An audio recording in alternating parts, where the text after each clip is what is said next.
আমার নাম মোহাম্মদ মানিক। মানিক, বয়স কত মানিকের? আমার বয়স হলো বর্তমান 23 বছর। 23 বছর চলতেছে। মানিক, বলেন কি বলার আছে, কি বিষয়ে কথা বলতে চান? বিস্তারিত ছোটবেলা থেকে শুরু করেন। হ্যাঁ। জি, গ্রামে ছোট থেকে বড় হই। হুম। ওইখানে আমাদের ফ্যামিলি সবাই থাকেন, বাইরে কেউ থাকতেন না, আচ্ছা। সবাই একসাথে থাকতাম। তো ফ্যামিলি সবার ছোট আমি, 3 ভাই 1 বোন, সবার ছোট আমি। জি। তাহলে ছোটবেলা থেকে মনে করেন বাবা কি করতো? হ্যাঁ, বাবা কৃষি কাজ করতেন। আচ্ছা। ধরেন 2-4-5টা গরু বাছুর ছিল, ওকে। এগুলো আমি দেখশন করতাম, ঘাস টাস কাটতাম, সেবা যত্ন করতাম।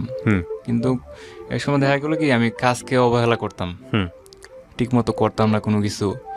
মানে বাবার যে জিনিস করা দরকার, ক্ষেত খামার, এইগুলো আমি অবহেলা করি। ওকে।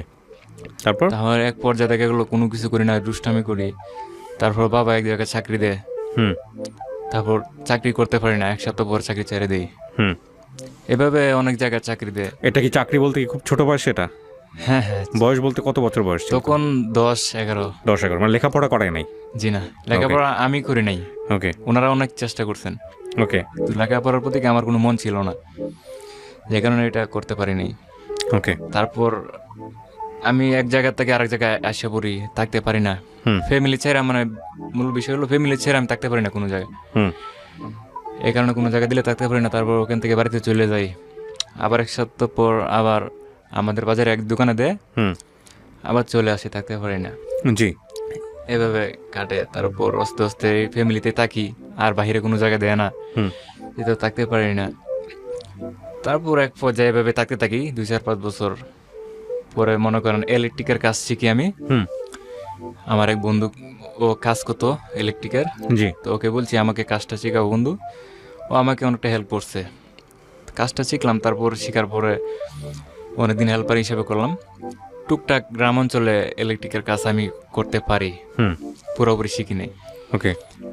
তারপর এক পর্যায়ে দেখা গেলো আমি চাইছি, আমার প্ল্যান হলো আমি এই ইলেকট্রিকের আমি একটা মাথা হয়ে যাব, মানে একটা বড় ধরনের আমি পর্যায়ে চলে যাব এভাবে। তারপর আমি চাইছি কোম্পানিতে কোনো কাজ করতে। তারপর কোম্পানিতে করি, কিছুদিন করি, মাসেক। তারপর কোম্পানিতে টাকা পয়সা খুব ঝামেলা হয়, ওইখান থেকে চলে আসি, আবার বাড়িতে যাই। যাওয়ার পরে আবার বন্ধুকে ফোন দিলাম, তারপর বন্ধু আবার ওর কোম্পানিতে না ঢুকাই দিল। কাজ করলাম, কাজ মোটামুটি শিখলাম। এই যে কোম্পানিতে ঢুকাই দিল, মানে ওই কোম্পানিতে আপনার কাজ কি ছিল? আমার কাজ ছিল, তখন তো আমি হেল্পার হিসেবে ছিলাম। ইলেকট্রিকের যে আপনার যে দায়িত্ব একটা আছে, আলাদা একটা দায়িত্ব, ওই দায়িত্ব ছিল আমার। ধরেন বোর্ড সুইচ, আপনার অনেক ধরনের ইলেকট্রিকের কাজ করতেন? জি জি। আচ্ছা, বয়স কত তখন আপনার? তখন হ্যাঁ, তখন আমার বয়স প্রায় 18। আচ্ছা, বলেন তারপর। তারপর এক পর্যায়ে আমি ওইদিকে অনেকদিন কাজ করি, প্রায় 5-6 মাস কাজ করি। আমার মোটামুটিভাবে একটা অভিজ্ঞতা হয়ে যায়, অনেকটা আমার আগ্রহ আছে। আমার যে সিনিয়র উস্তাদ, উনি বলছেন যে তোমার মানে খুব একটা আছে, আগ্রহ আছে এই বিষয়ে, তুমি শিখতে পারবা। তখন আমি কাজ করি। তারপর 6 মাস পরে আবার ঈদ আসে, ঈদের আগে বাড়িতে চলে যাই। আচ্ছা। টাকা পয়সা নেই, এরপরে আর কোম্পানিতে আমি আসি নাই। এই যে কাজের প্রতি আমার একটা অবহেলা। আচ্ছা। আসার পরে এভাবে বাড়িতে 1-2 বছর আরো এভাবে কাটাই ফ্যামিলি নিয়ে। তখন এই যে বাবার গরু বাছুর ছিল, ক্ষেত কলা একটু টুকটাক করি। এভাবে করতে করতে কিছুদিন চলে যায়। তারপর হঠাৎ করে আমাকে আমার বাবা মা, উনি পরামর্শ করে আমাকে জামাতো পাঠাই দেন, তাবলিগ। জি, তাবলিগে 3 দিনের জন্য, যে চলে যাও, চিল্লা দাও। হ্যাঁ, চিল্লা দাও, একটু ভালো হইতে পারবা, দিনের পথে আসো। তারপর আমার বন্ধু বান্ধব ফ্রেন্ড ওদের কিনে জামাতে যাই। যাওয়ার পর 3 দিন পরে বাড়িতে চলে আসি। আসার পরে ফ্যামিলিতে শুনি, আমি তো 3 দিন ছিলাম না, কিছু জানি না ফ্যামিলির ব্যাপারে। তারপর শুনি আমার যে বড় 2 ভাই, বউ, ভাবি, ওনারা আলোচনা করতেছেন, কথা বলতেছেন প্রতিবেশী মহিলাদের সাথে আমার বিয়ের বিষয় নিয়ে। তখন আমি তো বুঝতে পারি নাই। তখন আমাকে অনেকে মজা করে বলে যে তোমার তো বিয়ে ঠিক হয়ে গেছে। আমি কিছু না, এরকম মজা করো নাকি, বিয়ে করবো আমি আরো 4-5 বছর পরে, এখন আমার কিছুই করি নাই। ভবিষ্যৎ যে জিনিসটা, ওটা আমি করি নাই এখনো, এই বিষয়। তারপর এক পর্যায়ে দেখা গেল 2-4-5 দিন গেলে পরে আমার ফ্যামিলি থেকে আমার ভাই, ওনারা বলতেছেন, মা বাবা, যে আমার মা বলতেছেন আমি তো বয়স হয়ে গেছে বাবা, দেখো তুমি হুম আমার অনেক বয়স হয়ে গেছে, আর বিশেষ করে হলো তোমার 2 ভাই বউ যে ওনাদের সংসার নিয়ে ঝামেলা আছে, হুম প্রত্যেকজনের পোলাপান আছে 2টা 3টা করে, হুম তাহলে আমার আলাদা একটা সেবা যত্ন আছে, হুম যে এক পর্যায়ে তখন আমি নিজের কাপড়গুলো ধুতে পারি না, হুম আমার পিছিয়ে একজন লোক দরকার। হয়তো গরিবের ফ্যামিলি সন্তান নিতে পারি, হুম কিন্তু চলাফেরাটা একটু অন্য টাইপের। হুম তাহলে মা বলতেছেন এখন তো আমার বয়স হয়ে গেছে, এখন আমি রান্না বাড়া কত কিছু আছে এগুলা পারি না। মানে ঘরে একটা বউ নিয়ে আসো। জি, তোমার জন্য আমরা একটা বউ দেখছি, এখন তুমি কি বলো? তখন আমি হঠাৎ করে সরাসরি তো মা বাবার সামনে এরকম কথা বলা ঠিক না, বলতেও পারি না। হুম তখন কিছু না বললে আমি চলে গেছি, আমি কিছু আমার ভাবতে দাও, দেখি কি হয়। তারপর বাবার এদিকে আমি দেখলাম কিছু নাই, হুম যে জায়গায় আমার জন্ম দিয়েছেন আমাকে মা, ওই মা যখন কথাটা বলছেন, হুম তাহলে অবশ্যই এটা ভালোর জন্যই বলছেন, সন্তানের খারাপ কোনো সময় চায় না। হুম তারপর আমি বলছি মা আমার তো ভবিষ্যৎ যে জিনিসটা এটা কিছুই করি নাই এখনো, রাইট 2-4-5 বছর পরে লইলে তো ভালো হয়। তখন মা বলতেছেন, সবাই বলতেছেন যে এলাকার যুগের এখন সিস্টেম ভালো না, হুম এখন ছেলে মেয়ে কত ধরনের ঘটনা হইতেছে, খুব রিস্ক, তোমার বয়স হয়ে গেছে এখন, আর এখন বর্তমানে এই বয়সে ছেলেরাকে মা বাবা একমাত্র তাদের দায়িত্ব শেষ করে দিতে হবে। হুম তারপর এক পর্যায়ে এভাবে গল্প করতে করতে করতে করতে আমার বিয়ে শাদী ওনার হাতে দিয়ে দিছি, বুঝছি তোমরা যেটা ভালো মনে করো ওইটাই করো। মানে বাপ মাকে বলছেন এটা? জি হুম কত সালের গল্প এটা? হ্যাঁ, এটা 2019 সালের গল্প। 19? হ্যাঁ। জি, তারপর মা বাবার কাছে আমি ছেড়ে দিছি এই বিষয়টা। হুম তাহলে ওনারা পরামর্শ নিয়ে আমার পার্শ্ববর্তী এলাকা, আমরা হলাম 1 নম্বর ইউনিয়ন, ওইটাও 1 নম্বর ইউনিয়ন, কিন্তু ওয়ার্ড 2টা, আচ্ছা পার্শ্ববর্তী এলাকা। ওকে ওইদিকে একটা মেয়ে দেখছেন, সম্বন্ধ দেখছেন, দেখার পরে মেয়ে আমার বোনই হয় হুম এই হিসাবে, হুম মানে হিসাব মিলে, সম্পর্কের দিক থেকে? জি সম্পর্ক দিক দিয়ে হিসাব খুব একটা মিলে। হুম তারপর আমার মা ভাই বাবা ওনারা গেছেন মেয়ের বাড়িতে, গিয়ে দেখছেন, হুম ওইটাও আমি নিজেও পুরোপুরি জানি না, তারপরে বলছেন। হুম যাওয়ার পরে ওনারা মেয়ে দেখছেন, ওনাদের যে আমার শ্বশুরবাড়ির আর্থিক অবস্থা হুম খুবই দুর্বল, বিশেষ করে আমরা তো দুর্বল, মানে আমাদের থেকে অনেকটা দুর্বল, হুম এলাকার প্রতি তারা মানে খুবই একটা বেশি দুর্বল। মানে শুধু একমাত্র আমার মা একটা কথা বলছেন যে আমি চাই আমার ফ্যামিলি সবাই ছোট ছেলে, আচ্ছা আদরের ছেলে, আর বিশেষ করে আমার মা 5 ওয়াক্ত নামাজ পড়েন, মনে করেন রোজা নমাজ সবকিছু, এদিক দিয়ে আমার মা একটু হুম অন্যরকম। ধার্মিক? হ্যাঁ, তারপর আমার মা বলছেন আমি চাই আমার মেয়েটা, যে আমার ছেলের বউটা হবে মানে পর্দাশী, পর্দা করবে, সম্মান জানবে, ঘরের বউ হয়ে থাকবে, সম্মান দিতে জানবে, আর মেয়েটাকে চাই মেয়েটা হয়তো ভালো। হুম তা আমরা মেয়ে দেখছি, দেখে পছন্দ হয়েছে, মেয়ে কোরআন শরীফ পড়ে, বাংলা পড়া আছে, ব্যবহার ভালো, হুম সব দিক দিয়ে ঠিক আছে। বিশেষ করে তোমার যে আর্থিক অবস্থা এগুলো তোমার দেখে লাভ নেই, হুম তুমি তো বাবা বউ কিনে থাকবে, ওকে দেখে বিয়ে করো, আমরা ওকে দেখে পছন্দ হয়েছে, হুম এখন তোমার কিছু বলার আছে নাকি বলো। আচ্ছা। আমি বলছি মা জীবনের তো একটা শেষ, বিয়ে শাদী জন্ম মৃত্যু একবারই হয়, হুম আমার তো বন্ধু বান্ধব আছে, ওদেরকে নিয়ে একবার আমি যাই, গিয়ে একটু দেখতে চাই। হুম তারপর বললো সমস্যা নেই, তুমি যেহেতু বিয়ে করবা তোমার দেখার অধিকার আছে, তুমি যাও গিয়ে দেখতে পারো। হুম তারপর আমি একটা বাইক নিয়ে আমার বন্ধু বান্ধব নিয়ে একদিন যাই। হুম যাওয়ার পরে বিশেষ করে আমি মা যেটা বলছেন অর্থনৈতিক হুম আর্থিক অবস্থা এগুলো দেখার কোনো প্রয়োজন নেই, যে ঘর বাড়ি মনে করুন ওইটাও নাই, হুম বিশেষ করে বস্তিতে যেভাবে মানুষ বসবাস করে হুম এরকমই। তখন আমি মার কথাটা আমার মনে পড়ে গেছে, মা তো বলছিলেন কথাটা, হুম যে তখন আমি যাই, যাওয়ার পরে ওনারা মেয়েকে সামনে আনেন, আমি দেখলে পরে মেয়েকে দেখে আমার পছন্দ হয়, হুম হুম ওরা দেখে আমার পছন্দ হয়েছে। তারপর আমি বলছি চলে যাই, হুম দেখা হয়ে গেছে। তারপর আমি চলে আসি বাড়িতে, হুম আসার পরে আমার কাছ থেকে মানে ট্রিটমেন্ট নিতে চাইতেছে ফ্যামিলি, হুম যে কি। তখন আমি একবার ভাবতেছি যে বউ কিনে তো থাকবো ঠিক আছে সারা জীবন, আমি তো শ্বশুর বাড়িতে পড়ে থাকবো না। তারপরও মন মানতেছে না, কারণ আমি তো শ্বশুর বাড়ির মনে একটা আছে, মানুষের একটা আশা ভরসা করে, হুম যে আমি একটা বিপদে পড়লে শ্বশুর বাড়ি থেকে এটা চাবো এটা Support চাবো, হবে, হ্যাঁ। সাপোর্ট, যে কারণে আমি সাপোর্ট, এরকম কিছুই নাই জি শ্বশুরের? সাপোর্ট বলতে কিছু নেই ওনারা ফ্যামিলিতে। আমি যে বিয়ে করি হুম ওই বউ ফ্যামিলিতে সবাই বড়। হুম ওর বয়স যখন 14 বছর তখন আমি বিয়ে করি। হুম ফ্যামিলিতে ওই বড়, আরো ওর 3টা বোন আছে, হুম ওরা আরো 3 বোন আছে, 3 ভাই আছে। ফ্যামিলিতে সবার বড়। আচ্ছা আর যারা আছে এখনো ছোট ছোট বাচ্চা ফ্যামিলিতে, এই কারণে মানে সবার বড় তো, মানে প্রথম মেয়েকে আমি বিয়ে করি। হুম এক পর্যায়ে আমার দিকে পছন্দ হয়েছে, তারপর বলছি জীবনে মানুষের তো দুদিনের দিন দেখি, মানে ওর তিনি দিক আজকে আছে কালকে নাই। আচ্ছা, আমার মেয়েকে দেখে পছন্দ হয়েছে, ও যদি ভালো থাকে, মা বাবাও দেখছেন, ওইটা অবশ্যই ভালো হয়।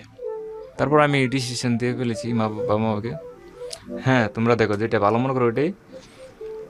তারপর ওনারা এক পর্যায়ে যে শ্বশুর বাড়ি থেকে হুম যে একটা চাপ দিছে, কিরকম চাপ, মানে আমরা যে দেখছি আমরা কেন এটা জানাইতেছি না হুম বিয়ের ব্যাপারে, হুম খুব একটা চাপ দিয়ে ফেলেছে আমাদেরকে। হুম তারপর আমরা বলছি দেখো জীবনের একটা জিনিস বিয়ে শাদী, ওইটা তো ভাববা চিন্তা করতে হবে, হুম হঠাৎ করে তো আর কোনোভাবে হয় না এটা। হুম তারপর আমার বাইকে বাবাকে বাজারে পাইলে পরে আমার শ্বশুরে অন্য এলাকার মানুষ বলে কি আমরা জানান তারিখ কবে কি করবেন। হুম তারপর আমার একটা চাচাতো ভাইয়ের কফি হাউস আছে বাজারে, ওই দোকানে বসেই শ্বশুরবাড়ির এলাকার লোক হুম মানে চাইতেছেন দোকানে বসে এটা এই যে বিয়ের সাথে আপনার মেয়েটাকে দেখে পছন্দ হয়েছিল? হ্যাঁ, আমার মেয়ে দেখে পছন্দ ছিল। মেয়েতে কিন্তু শ্বশুরবাড়ির অবস্থা ভালো না। অবস্থার প্রতি আমার বেশি একটা আমি ভালো ছিল না। হুম তারপরেও যে জায়গায় মা বলছেন যে মেয়ে যদি ভালো হয়, মেয়েকে নিয়ে তুমি সুখী হইতে পারো, তো এর থেকে আর কিছু লাগে না। হুম তারপর হ্যাঁ, ওই মার কথাই আমি সবসময় স্মরণ করছি, ওইটা মানে মার কথাই আমি এতটুকু আগাইছি। আর যেহেতু মা আমাকে বলছেন কথাটা নিজে থেকে, বিয়ে শাদীর ব্যাপার না করলে তো মা কষ্ট পাবে, এই জন্য আমি এটা ডিসিশন নিই। হুম তারপরে এক পর্যায়ে একটা দোকানে বসে কফি হাউসে হঠাৎ করে শুনি ওই দোকানেই আপনার বিয়ে শাদীর ডেট, একটা ডেট মানে ওরা চাইতেছে ওইটা দিয়ে ফেলতো। হুম তো ওইটা তো আর আমি জানি না। তারপর বাড়িতে বড় ভাই আসেন, আসলে পরে কইতেছে, হুম চিল্লাচিল্লি করতেছেন যে জীবনে বিয়ে শাদী শেষ বিয়ে, এটা ফ্যামিলিতে তো আর কেউ নাই ছোট, এত তাড়াহুড়ার কি আছে, আমরা একটু ভাবি ইয়ে করি সময়। আর 15 দিন পরে ঈদ, কুরবানি ঈদ, হুম মানে সবাই বলতেছেন যে ঈদটা যাক, ঈদের উপলক্ষে বিয়ে শাদীটা হোক, এটা ভালো হয়। হুম তখন আমার শ্বশুর বাড়ির লোকেরা মানতেছেন না। হুম তখন আমি আপনাদের তো অনেকটা হ্যান্ডসাম ছিলাম, হুম আল্লাহ তাআলা আমার সব কিছু ঠিকঠাক ছিল। এমনিতে হয়তো পড়ালেখার দিক দিয়ে আমি দুর্বল, হুম আর্থিক অবস্থা, কিন্তু এমনিতে আমি অনেক মানুষে আদর করছেন, সম্মান দিছেন। এই জন্য মানে আমাকে একটু মানুষে বেশি ভালোবাসতেন, পছন্দ করতেন সবাই। হুম যে কারণে আমার যেই দেখে তারে মায়া লাগে। হুম। যে ওনারা বলতেছেন পরে যদি ছেলেটা অস্বীকার যায়, বিয়ে শাদী না করতে চায়, কারণ ছেলে তো সুন্দর, যে কেউ বিয়ে দিতে রাজি হবে, হুম ওদের ভিতরে ওই সন্দেহ ঢুকে গেছে। আচ্ছা এক পর্যায়ে ওনারা চাপ দিয়ে লাইছে আমাদেরকে, মানে তারিখ দিতে হবে, আচ্ছা ওনারা ঈদ মানবেন না, আচ্ছা ঈদের আগেই বিয়ে শাদী একটা এটা করতে হবে। সমাধান চাচ্ছে। জি। প্রিয় শ্রোতা, আমরা এই জায়গাটায় ছোট্ট একটা বিরতি নেব এবং বিরতির পর আবারও ফিরে আসবো জীবন গল্পে। যাওয়ার আগে আপনাদেরকে বলতে চাই, ঢাকা এফএম এর নতুন আরও একটি ইউটিউব চ্যানেল, যেখানে আপনারা জীবন গল্প এবং সিক্রেটস অনুষ্ঠানের ভিডিওগুলো দেখতে পারবেন। আমাদের এই চ্যানেলটি আপনারা সাবস্ক্রাইব করুন। আমাদের চ্যানেলটির ঠিকানা হচ্ছে www.youtube.com/ilovedhakafm, ILOVE love DHAKAFM। চ্যানেলটিতে গিয়ে আপনারা সাবস্ক্রাইব করুন। আমার এই অনুষ্ঠানগুলোতে যদি আপনি অংশগ্রহণ করতে চান, আমাদেরকে ফোন করবেন। আমাদের ফোন নাম্বারটি হচ্ছে 09611904904। আমি আবারও বলছি 09611904904। ওকে, ছোট্ট একটা বিরতি। জীবন গল্প, জীবন গল্প, জীবন নাটকের চেয়েও নাটকীয়।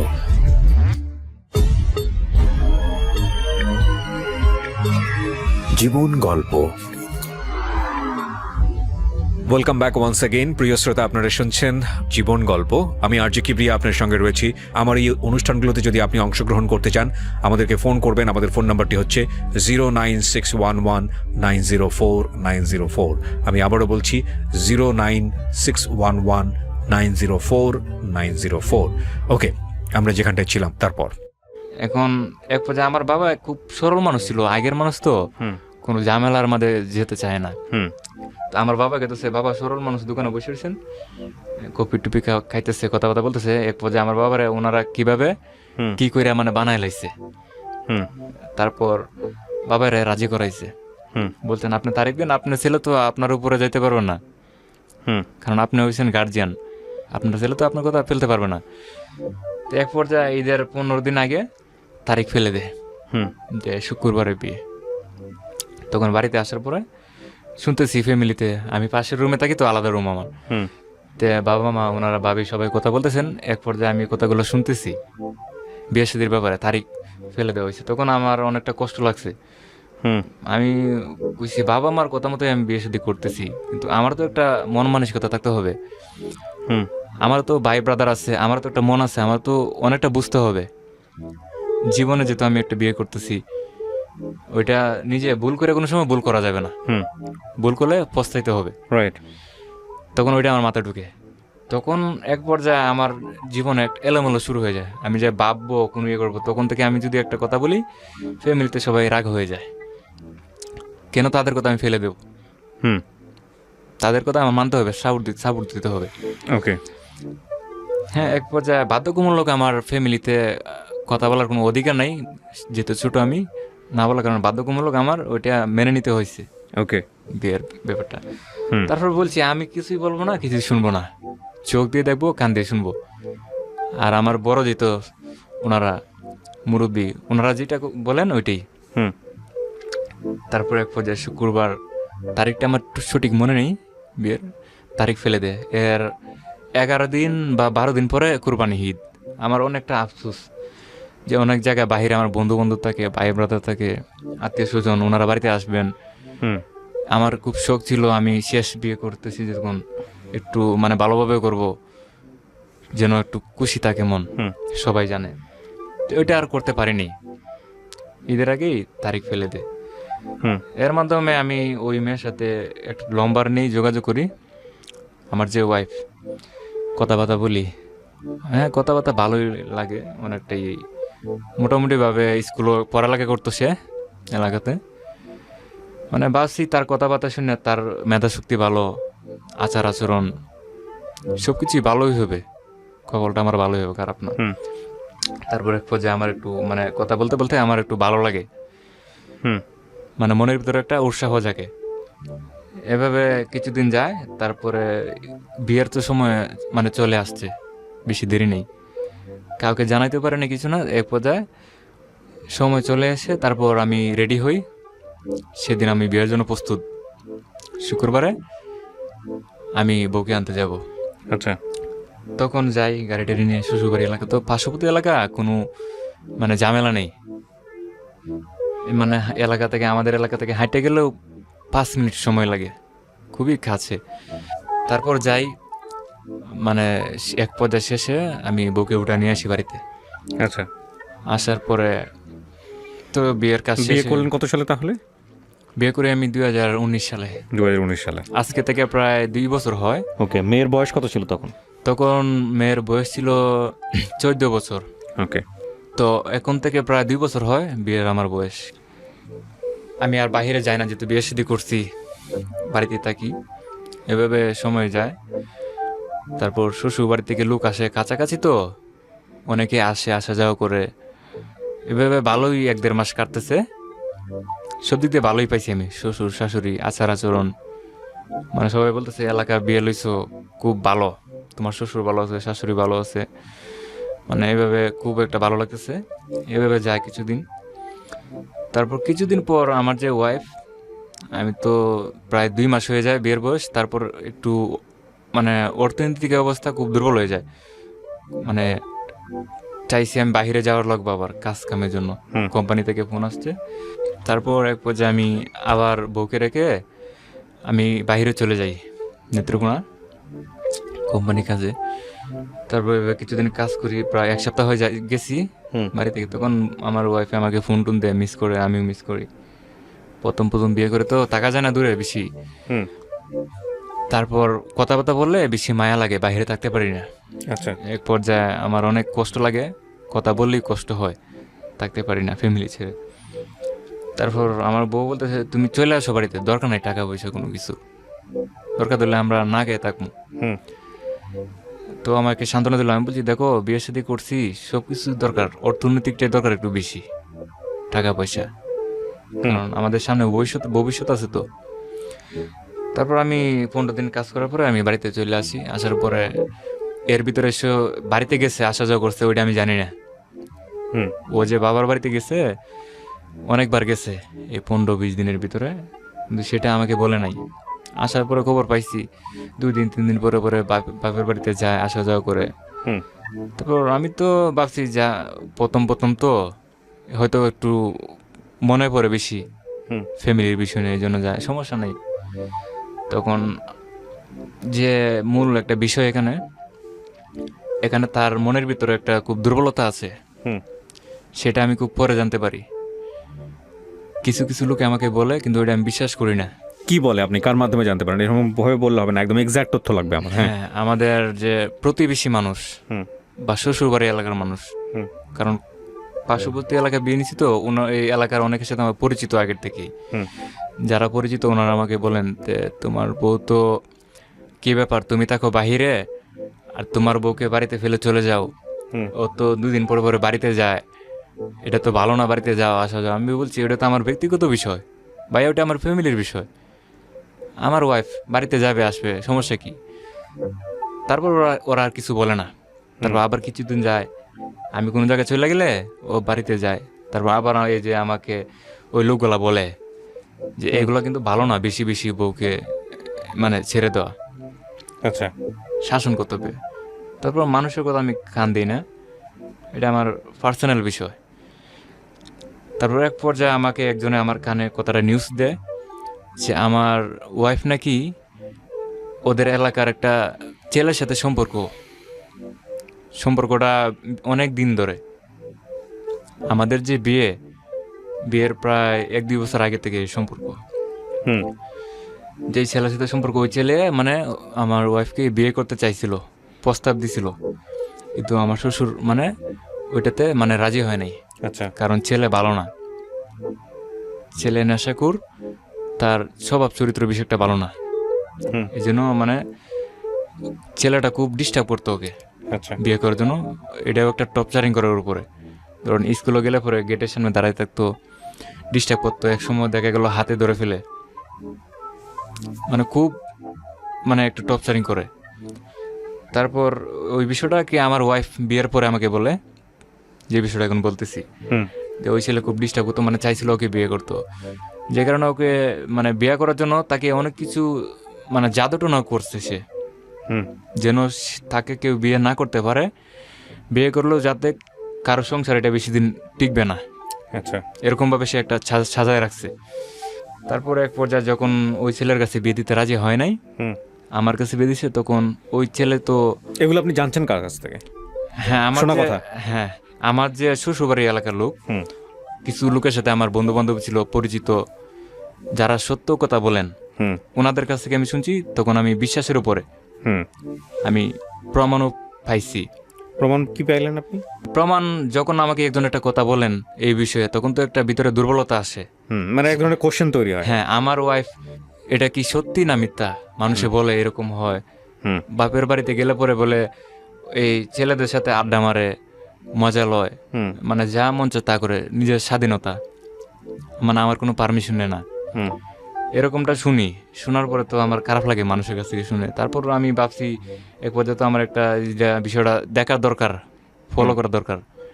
এক পর্যায়ে আমি ওকে বাপের বাড়িতে পাঠাই, যাওয়ার পরে আমি সবার চোখের আড়ালে আমি ফলো করি সে বাড়িতে গেছে। আমি 3 দিনের জন্য বাড়িতে পাঠাইছি, কি করে, কোথায় থাকে, কতটুকু সময় কোথায় কাটায়, আচ্ছা এটা আমি ব্যক্তিগতভাবে ওটা আমি ফলো করি। আমি একটা অন্যরকম ছদ্মবেশে, যেন কেউ না বুঝতে পারে আচ্ছা শ্বশুর বাড়িতে গেছি। আচ্ছা তারপর এক পর্যায়ে আমি অল্প অল্প করে আমি গল্প জানতে পারি যে না, বিষয়টা কিছুটা ম্যাচিং আছে যারা বলছিল। হুম কারণ তার খুব একটা খারাপ নজর ছিল। কিরকম, আমি যে তাকে বিয়ে করছি, হুম আমাদের জীবনে বিয়ে শাদী হয়ে গেছে, বিয়ে এমন একটা জিনিস, সংসার এমন একটা জিনিস, ওইটা সে তখনও বুঝতে পারে নাই। যে আমি বয়স তো- কত ছিল ওর? তখন ওর বয়স ছিল 14 বছর। ওহো, বয়সটা আচ্ছা। কম ছিল একটু। হুম অনেক কিছু সে মানে মানে সংসারের বিষয়, স্বামীর যে কি সেবা, একটা মর্যাদা, ওইটার প্রতি তার একটা আকর্ষণ নাই। আচ্ছা মানে বিয়ে হয়েছে কিনা তার এটা নিজে মনে হয় মনে নেই, আচ্ছা তার আচ্ছা চলাফেরা দেখে বোঝা যায়। আচ্ছা তারপর আমি এভাবে ফলো করতে থাকি, রাত্রে দিনে যাই আশেপাশে। তারপর এক পর্যায়ে এভাবে আমি দেখতেছি কিছুটা আমার মানে সন্দেহজনক মনে হইতেছে। তারপর ভাবছি, আমি যেটা ভাবছি, আচ্ছা কিছুদিন যাক, দেখি মানুষের ভুল ভুল করে অনেকে করে, অনেক কিছু বয়স কম থাকলে হুম না বোঝার কারণে ঠিক হয়ে যাবে। কারণ সে তো আমার স্ত্রী, এখন তাকে আমি এখন কিছু বলবো না, কারণ সে কষ্ট পাবে বিষয়টা বললে। হুম এটা আমার কাছে থাক, এভাবে আমারটা আমার বুকে চেপে রাখি। আচ্ছা তারপর এভাবে কিছুদিন যায়। তারপর এক পর্যায়ে দেখা গেল সংসারের প্রায় 6 মাস 7 মাস হয়ে যায়। এর ভিতরে আমি বাইরে কোনো জায়গায় যেতে পারি না। 1 নম্বর কারণ, সে বাড়িতে থাকতে চায় বেশিক্ষণ, হুম ওদের বাড়িতে। আমার যে বাড়িটা, ওইটা না একটু খুব সুন্দর বাড়ি, মানে নিরিবিলি, বিশাল বড় বাড়ি। এদিকে মানে যে কোনো আড্ডা, মানে আমোদ ফুর্তি কোনো কিছুর অভাব নেই, সব কিছু আছে। তারপরেও মানে ওর মনে কোনো শান্তি নেই আমাদের বাড়িতে। হুম এক পর্যায়ে ওর বাড়িতে মানে থাকতে চায় বেশি। সেটা কারণ কি আমি বুঝতে পারলাম না। আমি আচ্ছা। বলছি না, বাড়িতে তো এত বেশি বেশি যাওয়া যাবে না, এখন তোমার বিয়ে হয়ে গেছে, আমার পারমিশন নিয়ে তোমার সব কিছু করতে হবে। আচ্ছা আমার যখন মন চায় আমি তোমাকে নিয়ে যাব, তোমার যখন মন চায় আমাকে বলবা, আমি তোমাকে নিয়ে আসবো, একদিন থেকে আবার চলে আসবো। তখন সে ওটা মানবে না। এটা আমার ব্যাপার, আমি আমার বাপের বাড়ির কাছে, আমি যাব আসবো, তুমি বলবা না বলবা কি, তোমার কি বলতে হবে? হুম আমি হাঁটতে গেলে 5 মিনিট লাগবো, তোমাকে আমার বলার কোনো দরকার নেই, প্রয়োজন নেই। হুম তখন থেকে আমার মনে খুব ভীষণ একটা দুর্বলতা শুরু হয়ে যায়। আচ্ছা, মানে সন্দেহ তৈরি হয়। জি, হুম কেন আমার ওয়াইফ এত আমার অল্প- কথা শুনতেছে না। জি, আমার কথা শুনতেছে না। তারপর খুব সময়টা খুব কম, আমি বিয়ে সাথে নিছি, এখনো আমরা পুরনো হয় নাই, এখনই আমার উপরে এরকম টর্চারিং। এটা তো এক ধরনের একটা মানসিক মানে দুর্বলতা ঢুকে যায় ভিতরে, হুম টেনশন। তখন আমি কাজেও যেতে পারি না, খাওয়া দাওয়া করতে পারি না, ঘুমও মানে আমার ঠিকমতো হয় না। হুম আমি শুধু টেনশনে পড়ে গেছি যে আমি তো ওই কথা ভাবতেছি, বাবা মা তো বলছিল মেয়েটা হইলে চলবে ভালো, আর কিছু লাগবে না। যে জায়গায় আমি কোনো অর্থনীতি দেখি নাই, আমি তখন ইচ্ছে করলে আমি ভালো ফ্যামিলিতে বিয়ে করতে পারতাম, হুম বিশাল ভালো ফ্যামিলিতে আমাকে গাড়ি বাড়ি দিয়ে বিয়ে দিবে। সেটা আমি কেন করি নাই? শুধু বাবা মা বলছে মেয়ে ভালো, ওইটা গরিব হইলেও মন ভালো আছে, সেই কথা রাখতে গিয়ে আমি অন্য দিক দিয়ে তাকাইনি। আজকে কেন আমার জীবনে হঠাৎ করে এলোমেলো শুরু হয়ে গেল? সেই বউ আমার কথা মানবে না, হুম এটা কেন হবে? তখন এক পর্যায়ে আমি এভাবে কিছুদিন বাড়িতে থাকি, আমি কোনো কিছুতেই আমি মানে সফল হইতে পারতেছি না। মানে মনোযোগ দিতে পারছি হ্যাঁ, মানে কোনটা করব, কাজ করব না শুধু ঘুমাবো, মানে আমি বাসা থেকে এক পর্যায়ে আমি বাড়িতে পারি না টেনশনে, হুম কোনো জায়গায় একটা বসবো এরকমও নাই। এভাবে টেনশন টেনশন কিছুদিন যায়। তারপর ও আমাকে আবার বলতেছে আমি বাড়িতে যাব। আমি বলছি বাড়ি থেকে তো কিছুদিন হলে আসলে, এখন তুমি 1 বছরের ভিতরে বাড়িতে যেতে পারবো না। হুম। ওইটা আমি একটু মানে বলছি যেমনি ভয় পায়। আচ্ছা তখন সে ভয় না পেয়ে সে আমাকে আর ধমক মারছে, আমি এখনই যাবো বাড়িতে, তুমি কি আমাকে। হুম তখন বলছি আচ্ছা ঠিক আছে যাও। বাড়িতে যায়, কিন্তু আমার বাড়িতে আসতে চায় না, হুম অনেক দিন হয়ে যায়। হুম তখন আমি শ্বশুর বাড়িতে যাই, আমি নিজে যাই, বিরক্ত হয়ে এক পর্যায়ে জি সে কেন আমার সাথে যোগাযোগ রাখবে না, এতদিন থাকবে তার বাড়িতে জি অসময়ে। হুম তখন আমি ওদিকে যাই, যাওয়ার পরে বলছি চলো বাড়িতে চলে যাবো। ও বলতেছে না, আমি তো বাড়িতে যাবো না, আমি কিছুদিন থাকবো এদিকে। আমি বলছি এটা কার ডিসিশন? হুম বলে আমার কোনো ডিসিশন লাগে না। তখন আমি বলছি তুমি কি আমার সাথে এখন যাবা আমার বাড়িতে, সেটা আমাকে বলো, হ্যাঁ বা না। হুম বলে না, আমি আর কিছুদিন থাকবো এদিকে। আমি বলছি তোমার কি এদিকে কোনো কাজ আছে? না। তারপর আমি এদিকে থাকবো। তারপর আমি বলতেছি আমি কি তোমাকে এদিকে চাকরি দিছি? হুম বলে না। তা কেন তুমি আমার অনুমতি ছাড়া তুমি থাকবা এদিকে, আমার মুখে মুখে বলতেছো? তো এটা আমার ব্যাপার, ব্যক্তিগত বিষয়। হুম তারপর এক পর্যায়ে আমি বলছি তুমি যদি আমার সাথে না যাও তাহলে আমি নিজে চলে যাব, আচ্ছা তুমি থাকো তোমার মতো, কোনো সমস্যা নেই।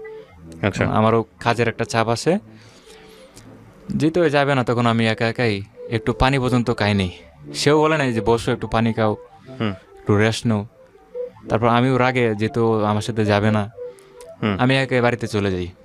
যাওয়ার পরে সবাই ভাবছে বউকে নিয়ে যাব, অবাক যে তুমি কালি হাতে কেন? আমি বলছি এমনি। বউ মানে এলাকার মানুষ, আমি বলতেছি এমনি, বউ বাড়িতে আসে কি করবে? হুম আমি তো সবাইকে এটা জানতে দেওয়া যাবে না। হুম আমারটা আমার কষ্ট আমার বুকে রাখছি। বাবা Okay. আমার কাছে বলি নাই ওকে এরকম আচরণ যে আমার সাথে করছে। ওকে বাবা মা বলছে কি তোর বউ আসে নাই? আমি বলছি না মা, ও তো কিছুদিন থাকতে চায়, ও একটু অসুস্থ, হুম থাক কিছুদিন। আচ্ছা তারপর আমি তো থাকতে পারি না, হুম যখন রাত হয় নিজুম খারাপ লাগে। খারাপ লাগে। যত রাত গভীর হয় তখন বিষণ্ণ শুরু হয় জীবনে। খুব স্বাভাবিক। জি। তারপর এক পর্যায়ে আমি তাকে বারবার ফোন দিই, ফোনও রিসিভ করতে চায় না। হুম দেখা গেল সে খুব একটা মারাত্মকভাবে ব্যস্ততার মধ্যে হুম পড়ে গেছে। হুম কিন্তু ব্যস্ততাটা কি সেটা তো আমার জানার দরকার। হুম সে তো ব্যস্ত আমাকে নিয়ে না। মানে আপনাকে পাত্তা দিচ্ছে না সোজা বাংলা। হ্যাঁ, আমাকে পাত্তা দিচ্ছে না। হুম তার মতো সে ব্যস্ততা কেন থাকবে? তারপর যে আমি ফোন দিই যে তুমি চলে আসো বাড়িতে, হুম আমার তো খুব কষ্ট হয় খাওয়া দাওয়া, আম্মা অসুস্থ, আমি নিজেও অসুস্থ, হুম আমার শরীরে শান্তি নেই, তুমি চলে আসো। তুমি চলে আসো, সমস্যা কি আমার বাড়িতে? হুম তখন আমি বলছি তুমি কি আমাকে ঘর জামাই নিবা নাকি বলতেছো? মানে হাসে হাসে বলতেছি হুম আমি তোমার বাড়িতে কেন যাব? তখন সে বলতেছে তুমি ঘর জামাই তো তুমি। ঘর জামাই তো তুমি? হ্যাঁ। আচ্ছা আমি বলছি সেটা আবার কবে হইলাম? এখন থেকে তুমি ঘর জামাই মনে হয় আমার কাছে। হুম তারপর আমি কথাটা মজা করে এটা ফেলে দিলাম। হুম যা বলছে তো বলছি। হুম তারপরে আবার মানে বউ ছাড়া থাকতে পারি না তো, মানে বউয়ের প্রতি আমার এত অল্প সময়ে ভালোবাসা বেশি জমে গেছে, হুম মানে যেটা আমার ফ্যামিলিতেও ছিল না। তাকে ওইটা একমাত্র আল্লাহ তাআলা জানেন এত ভালো আমি কেন বাসছিলাম। এই মেয়েটা কি আপনার প্রথম জীবনে লাভ? জি। ওকে ওই ওই লাভের আগে আমি জীবনে কোনো মেয়ের দিকে তাকাইও নাই, ওইটা জীবনে আচ্ছা। ফার্স্ট। ওকে তারপর? তারপর এক পর্যায়ে যে ভালোবাসাটা বেশি তার প্রতি আমার থাকতে পারি না। হুম দিনেও যেরকম কষ্ট, রাত্রে আরো বেশি কষ্ট। হুম ধরেন মানে বউয়ের হাতের ভাত খাইয়া বা একসাথে থেকে গল্প করে মানে অভ্যাস হয়ে গেছে, তখন এটা ছাড়া থাকা যায় না। আচ্ছা চেষ্টা করলো, তখন আমি ভাবছি যা ওদের বাড়িতে আমি চলে যাই। আচ্ছা তখন এক পর্যায়ে আমি মা বাবাকে বলে চলে গেছি ওদের বাড়িতে। কাজ কাম তো সবই বাতিল তার জন্য, হুম সব ক্যান্সেল। কাজ কেন করবো? কাজ করার তো মন মানসিকতা আমার নেই। হুম তখন ওর বাড়িতে যাই, গেলে পরে ভালো মন্দ জিগাইলে পরে আমি ভালো মন্দ জিজ্ঞেস করতেছি, ও আমাকে জিজ্ঞেস করে নাই তুমি কিভাবে ছিলা, এই যে আমি এতদিন ছিলাম না, তুমি কে তোমাকে রান্না করে খাওয়াইছে, হুম কিভাবে তোমার সময় গেছে, তুমি কি সুস্থ আছো, তার খবর আমার নিতে হচ্ছে। মানে ও আপনারা কিছু জিজ্ঞেস করে না, আপনি না উল্টা না, জিজ্ঞেস করেন? আমি কিভাবে ছিলাম, আমি কি খাইছি নাকি, তার প্রয়োজন নেই কোনো। কিন্তু আমি অবশ্যই তার প্রয়োজন নিতেছি, তুমি যে ছিলা এদিকে তোমার তো কোনো সমস্যা হয় নাই, ঠিকমতো খাওয়া দাওয়া করছো তো, কোনো অভাব তো হয় নাই? বলো না আমি ভালো আছি। তারপর বলছি যে চলো, অনেকদিন তো হয়ে গেছে, এখন বাড়িতে চলো, হুম আমার তো ডিউটি করতে হবে, কাজে যেতে হবে, অনেকদিন হয়ে গেলো কাজে যাই না। হুম আর এখন কাজে না গেলে আমার চাকরিটাও ক্যান্সেল হয়ে যাবে, যেহেতু কাজটা আমি খুব কষ্ট করে শিখছি। ইলেকট্রিকের কাজ তো খুব সহজে শেখা যায় না। হুম ওকে বুঝাইতেছি কিন্তু ও বুঝতেছে না। তুমি কাজ করো, যায়, সমস্যা কি, আমি তো আছি এদিকে, যখন তুমি বাড়িতে আসবে আমাদের বাড়িতে চলে আসবে। তারপর এক এক পর্যায়ে একটা তর্কাতর্কি হয়ে যায়, আমার শ্বশুর শাশুড়ি মানে তখন এটা শুনে ফেলে, কি হয়েছে জিজ্ঞেস করে। তখন ও বলতেছে আরে দেখো না তোমার জামাই কি বেয়াদব, মানে শ্বশুর বাড়িতে এসে চিল্লাচিল্লি করতেছে, আচ্ছা আচ্ছা বেয়াদবের মতো কথাবার্তা বলতেছে। তখন যে ও একটু বড় গলা কথাবার্তা বলতেছেন, পাশের যে রুম ছিল হুম ফ্যামিলিতে ছিল, ওরা শুনতেছে। এক পর্যায়ে মানে আমাকে ওনারা এর ভিতর থেকে একটা সন্দেহ তৈরি হয়ে যায়, হুম মানে ওরা কি ব্যাপারে তো তাড়াতাড়ি কিছুদিন হলো বিয়ে হয়েছে, জামাই মানুষ, এখনই কেন এরকম করছে? চিল্লা চিল্লি হচ্ছে এইদিকে। হুম তারপর আমি তো কিছু অন্যায় করি নাই, মানে আমাকে ফাঁসাই দিছে, আমি বেয়াদব, আমি তার খোঁজ খবর নেই না। সে বলতেছে আমি তার খোঁজ খবর নেই না, সে যে তার বাড়িতে আসছে, এক পর্যায়ে এরকম কথা বলতেছেন। তারপর আমি কিছু বলি না, আমার কারণ বলার মতো কোনো ভাষা নেই। ভাষা আমি মানে যে ভাষাটা ছিল তখন এটা হারাই ফেলাই ভাষা। হুম মানে শুধু কান দিয়ে শুনি, চোখ দিয়ে দেখি, আর শুধু উপরওয়ালার কাছে আমি মানে প্রার্থনা করি যে তুমি আমাকে সুন্দর একটা জীবন দাও, আমার বউর মাথা তুমি ঠান্ডা করে দাও, যেন সমস্যা কোনো না হয়। হুম অনেক আশা করে তাকে বিয়ে করছি। তারপর এক পর্যায়ে এভাবে কিছুদিন যায়, তখন দেখা গেল জানেন মানে ওর কাছে আমি দুর্বল, কিন্তু কেন সেটা আমি নিজে জানি না। অথচ আমি কোনো দিক দিয়ে দুর্বল না, হুম মানে তার আচরণে আমি যদি দুর্বল না হই তার কাছে, তাহলে সে আমার ফ্যামিলিতে থাকবে না। এই পরিস্থিতি শুরু হয়। হুম হুম তখন মানে একটা আছে না যে ফ্যামিলিতে অনেকেরই মানে স্ত্রীর কথা চলতে হয়, হুম ওঠার কথা বলে উঠতে হয়, বসার কথা বললে বসতে হয়, সেটা শুরু হয়ে যায়। তখন আমি অনেক সময় সেটা ভাবি একা একা, হুম এটা কি শুরু হয়ে গেল। এক পর্যায়ে আমি তখন তো আর কারো কাছে কিন্তু বলতে পারি না, কারণ এটা তো বলার মতো বিষয় না। এটা হুম আমারটা আমি আমার বুকে চেপে রাখি, কারো কাছে বলতে পারি না, আর কেউ বুঝতেও চায় না, এটা হুম বুঝতে পারেও না, কারণ সে এরকম সময় করে যেন কেউ না দেখে, কেউ না বুঝে, হুম শুধু আমাকে আঘাত দিয়ে। তারপর এক পর্যায়ে আমি বলছি অনেকদিন হয়ে গেছে, ফ্যামিলি তো অভাব শুরু হয়, কারণ অর্থনীতি তো দুর্বল আমাদের। হুম এক সময় ছিল সেটা নষ্ট হয়ে যায়, তখন আবার বাহিরে যাই, হুম ওকে বুঝাই যে তুমি ভালো থাকো, আমি এক সপ্তাহ পর পর আসবো তোমার সাথে দেখা বাইরে করবো। যাই মানে কাজ করতে? হ্যাঁ, কি কাজ করতেন বাইরে গিয়ে? ইলেকট্রিকের কাজ করতাম। ইলেকট্রিকের কাজ করতেন। এক পর্যায়ে আমি ওকে বুঝাইছি যে তুমি থাকো, আমি বাইরে যাই, টাকা পয়সা তো আমাদেরই দরকার, সামনে যে অনেক দিন আছে, সময় আছে, হুম আমাদের ভবিষ্যৎ আছে, পোলাপান হবে, ফ্যামিলি বড় হবে, টাকা দরকার। হুম এইদিকে তো থাকলে আমাদের চলবে না। তাহলে তাকে বুঝাই আমি যাই আবার ওই কাজে। যাওয়ার পরে শুনি ফোন দিছি, ফোন দিলে পরে বলে আমি বাপের বাড়ি চলে আসছি। আমি বলছি তুমি তো চলে আসছো, আমার তো আমি হয়তো বাড়িতে নেই, কিন্তু আমার বাবা আছে, মা আছে, ফ্যামিলি তো অনেক কেউ আছে, হুম ওদেরও তো একটা আশা আছে যে তুমি বউ, ওদের কথা তুমি মানবা, সম্মান দিবা। হুম ওনারা যেটা বলে, কারণ ওনারাই পছন্দ করে বিয়ে করেছেন আমাকে, আমি Right. নাই, আমি নাই তাতে কি হয়েছে, তুমি তো হুম। বাড়িতে থাকতা, অথচ আমাকে তো তুমি জিজ্ঞেস করতা। তখন সে একটু মানে অন্যরকম ভাবে কথা বলে আমাকে। হুম এভাবে আমি কিছু বলি না, আমি মানে একটা ডিসিশন নিছি, ও কি করতে চায়, কিভাবে মানে কি করতে চায়, ওইটাই আমি দেখি, সময় দিই। এভাবে আমি কাজ করতে থাকি, কিছুদিন তার সাথে আমি যোগাযোগ রাখি না, মানে কষ্ট পাইছি তার মাধ্যমে। আমি কিছুদিন যোগাযোগ রাখি না, ফোন বন্ধ করে ফেলি, ও আমাকে ফোন দেয় না। তারপর আমি আবার থাকতে পারি না, কথা না বললে অভিমান রাখতে পারি না, তারপর যোগাযোগ করি। তারপর ও বলতেছে তুমি বাড়িতে আসবা না? আমি বলছি কোনো কাজ আছে? না, তোমার কি টাকা পয়সা বেশি প্রয়োজন, তাহলে তুমি তোমার চেষ্টা করো, আমি আমার চেষ্টা করি। হুম তারপর এক পর্যায়ে আমার কথাটা কষ্ট লাগে, তারপর আমি কাজ একদম ছেড়ে দিয়ে আসে পড়ি। টাকা পয়সা আমি মানে পাইতাম কোম্পানিতে, ওইগুলো আমি আনিনি। কথাটা শুনে আমার কিরকম একটা সন্দেহ লাগছে, ওই দিন আমি রাত্রে ট্রেনে চলে আসি বাড়িতে। হুম আসার পরে বলছি আর চাকরি করুম না, তোমার কাছে সে সময় থাকবো। তারপর ওইভাবে দেখা গেল থাকতে থাকতে ফ্যামিলিতে বেশি দিন যায় না, আবার অভাব শুরু হয়ে যায়। যখন আমার বাবা তো কাজ কাম কিছু করতে পারে না, আমার উপরে সব কিছু ফ্যামিলির, হুম তখন ওইটা নিয়ে ঝামেলা, যে ফ্যামিলিতে মনে করেন সব কিছু ঠিকঠাক হয় না।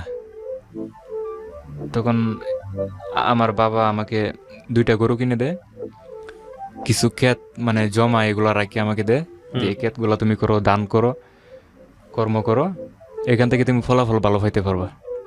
তুমি এলাকাতে থাকলা, বউ মা বাবা সবার সাথে থাকলো, বাইরে কাজ করার দরকার নেই। আচ্ছা তো ওইটা ওই বিষয়ে আমার একটু অভিজ্ঞতা কম, যেটা আমার বাবা পারতেন, কৃষিকাজ, গরু বাছুর, এই বিষয়ে আমার খুব অভিজ্ঞতা নাই, আমি পারি না এটা, হুম এই কারণে সমস্যা। তারপর কিছুদিন করি, তারপর আবার পারি না। তারপর আমি এক পর্যায়ে আমি এটা করি না, অবহেলা করি, ক্ষেত খামার এগুলা, কৃষিকাজ। তখন বাবা গরুগুলা বিক্রি করে ফেলে, যে তোমাকে দিয়ে কাজ হবে না, তুমি তো সফল হইতে পারবে না, চাইছিলাম তুমি কাছে থাকো, নিজের ভবিষ্যৎ নিজে করো। এখন আমার তো কিছু করে না, আমি তো এটা পারি না, অভিজ্ঞতা নেই আমার। হুম তখন এক পর্যায়ে আমি আবার নরসিংদী, ওইদিকে আমার এক বন্ধু থাকে, কোম্পানিতে কাজ করে, বিশাল বড়, হুম। ওর সাথে যোগাযোগ করি, ও বলে তো চলে আসতো এদিকে। আচ্ছা। তারপর আমি বলছি তাহলে আমার তো ওয়াইফকে নিয়ে আসতে হবে এদিকে। তখন ওয়াইফ কোথায় থাকে আপনার? তখন আমার সাথেই থাকে। তখন আমি আচ্ছা। বলছি তখন বন্ধু আমার তো ওয়াইফকে নিয়ে আসতে হবে, নাহলে সমস্যা হয়ে যাবে, কারণ ওইদিকে তো অনেকটা দূরে, অনেকদিন থাকতে হবে। আচ্ছা। তারপর বলে ওটা তোমাদের বিষয় দেখো। তখন আমি ওয়াইফকে বলি, পরামর্শ করি একটা। তারপর আমার পরামর্শ সে মানবে না। আমি তোমার সাথে কেন যাবো এত দূরে? আমি বলছি আমি পৃথিবীর যে কোনো জায়গায় তোমাকে নিয়ে যাবো, সেটা আমাদের বিষয়, আমি তো তোমার স্বামী না। তো তোমার সমস্যা কোথায়? আমি কাজ করবো, তুমি থাকবা বাসায়। বলে না আমি যাব না। তারপর ও যাবে না, এদিকে তো একটা ঝামেলা তৈরি হয়ে গেছে, আমি তো যেতে পারতেছি না তাকে এদিকে রাখিয়া। তারপর আমি যাই না, এভাবে কাজ করি, মাঝে মাঝে আবার করি না, এভাবে সময় যায়। তারপর ও তো একটা সমস্যা, বাবার বাড়িতে বেশি থাকতে চায়, শ্বশুর বাড়ির কাছে তো। জি। হ্যাঁ, তারপর আমি সেটা মানে মানতে পারতেছি না। তখন আমার শরীরে অনেকটা রাগ আসতেছে যে সে আমার কথা মানবে না, বাপের বাড়িতে 2 দিন পর পর চলে যাবে, তার মতো সে চলবে, এটা তো হবে না, এটা তো কোনো জীবন না। এভাবে সময় যায়। তারপর আমি বাপের বাড়িতে যাওয়ার জন্য দিই না, না দেওয়ার কারণে সে তার বাবার কাছে ফোন দেয়, মার কাছে ফোন দেয়, যে আমাকে তো মারতেছে, আমি বাড়িতে আসার কথা বলছি এই জন্য মারতেছে, আমাকে আসতে দেয় না, আমার এই করে সেই করে। মানে সে একটু মিথ্যা কথা বেশি বলতো আর কি। কোনো আশ্রয় নিতে চাইলে মিথ্যা কথা বলতো বেশি, মানে এই জায়গাটা আমাকে দুর্বল করে লাগতো আর কি, মিথ্যা কথা বললে। যে কারণে তার কথা সবাই বিশ্বাস করতো ফ্যামিলিতে, সে মিথ্যে বললো এটা সত্য হয়ে যেত। আচ্ছা। আমারটা রাইট থাকতো না। তখন ওর শ্বশুর বাড়ি এলাকায় আসে, আমার লোক আসে, আসলে পরে সে বিচার দেয় যে আমার তো বাড়িতে যাইতে দেয় না। ওনারাও একটু এ কথা বলে নাই যে তুমি তো, তোমাকে বিয়ে দিয়ে ফেলেছি, তুমি তো স্বামীর অধীনে এখন। ও কথা না বললে তোকে খেয়ে যেতে দেবে না, তুই চল। এভাবে আমার ফ্যামিলি সবাই তাকায় রয়েছে। আমার শ্বশুরে বলতেছে তুই প্রতিদিন যাবি, প্রতিদিন আসবি, সমস্যা কি? আরো মানে মেয়েদেরকে শাসন না করে আরো চান্স দিতেছে। তারপরে এক পর্যায়ে আমি বিষয়টা খুব কষ্ট পাই। আমার শ্বশুর তো বাড়িতে এসে যদি এরকম ভাবে কথা বলেন, চিল্লা পাল্লা করতেছেন, অবশ্যই তুই যাবি প্রতিদিন। তখন ওর কথা বিশ্বাস করতেছে, আবার চিল্লাচিল্লি করতেছে যে ওই ছেলে তো ভালো না, ওই ছেলে আমার মেয়েকে মারে, টর্চারিং করে, আর ওই মেয়ে তো ওই ফ্যামিলিতে রাখা যাবে না। তারপরে এক পর্যায়ে মেয়েকে নিয়ে চলে যায়। আমার ফ্যামিলি সবাই অবাক হয়ে গেছে, শুধু থাকায় রয়েছে, বলার মতো কেউ কিছু নাই, কিছু বলেও নাই, ওনারাও কিছু বলে নাই যে আমার মেয়েকে আমি নিয়ে যাচ্ছি। ওকে প্রিয় শ্রোতা, ছোট্ট একটা বিরতি নেবার আগে আপনাদের সবার জন্য বলছি, ঢাকা এফএম এর আরও একটি ইউটিউব চ্যানেল যেখানে আপনারা আমাদের এই অনুষ্ঠানগুলোর ভিডিও কন্টেন্ট দেখতে পাবেন। আপনারা সবাই চ্যানেলটি সাবস্ক্রাইব করুন। আমাদের চ্যানেলটির ঠিকানা হচ্ছে www.youtube.com/iLoveDhakaFM। আমার এই অনুষ্ঠানগুলোতে যদি আপনি অংশগ্রহণ করতে চান, আমাদেরকে ফোন করবেন। আমাদের ফোন নাম্বারটি হচ্ছে 09611904904। আমি আবারও বলছি 09611904904। ওকে, ছোট্ট একটা বিরতি। জীবন গল্প, জীবন গল্প, জীবন নাটকের চেয়েও নাটকীয়।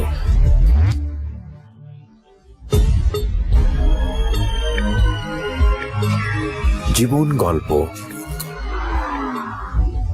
Welcome back once again. প্রিয় শ্রোতা, আপনারা শুনছেন জীবন গল্প। আমি আরজে কিবরিয়া আপনার সঙ্গে রয়েছি।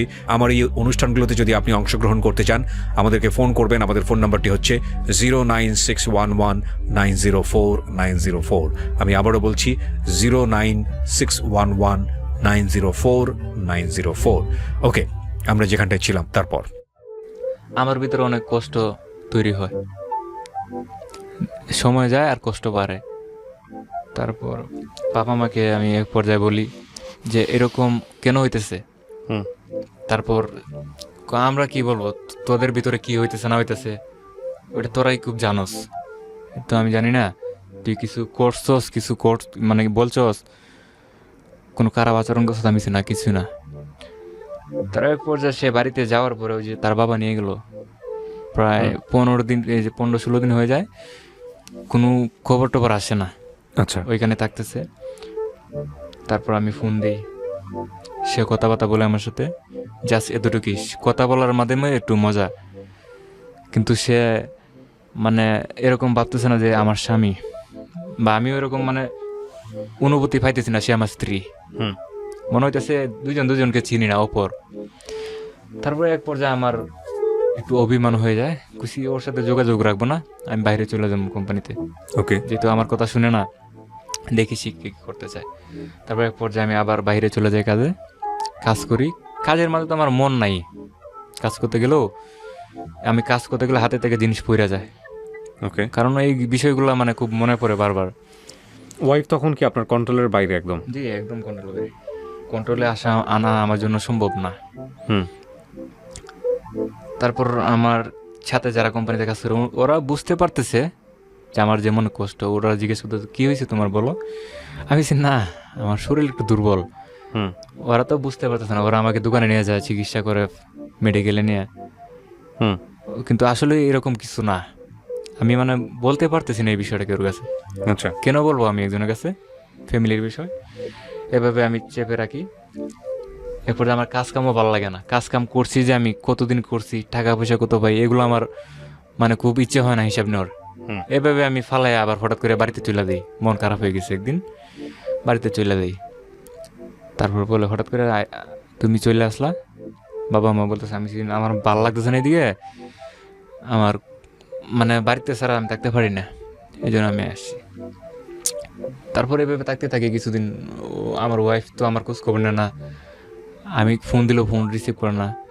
তারপর বাবা মা বলতেছেন, সবাই বলতেছেন, বাড়ির ভাবি, যে তোমার তো দরকার, সে তো চলে গেছে বাড়িতে, তুমি তার স্বামী, তোমার যেতে হবে, যা আনতে হবে, হুম। সে তো এমনি আসতে পারবে না একা। আমি বলছি, যাওয়ার সময় তো সে আমার সাথে যুদ্ধ করে যায়, আমাকে না বলে চলে যেতে পারে, তো আসার সময় তো অবশ্যই আসতে পারে, হুম। তাই না?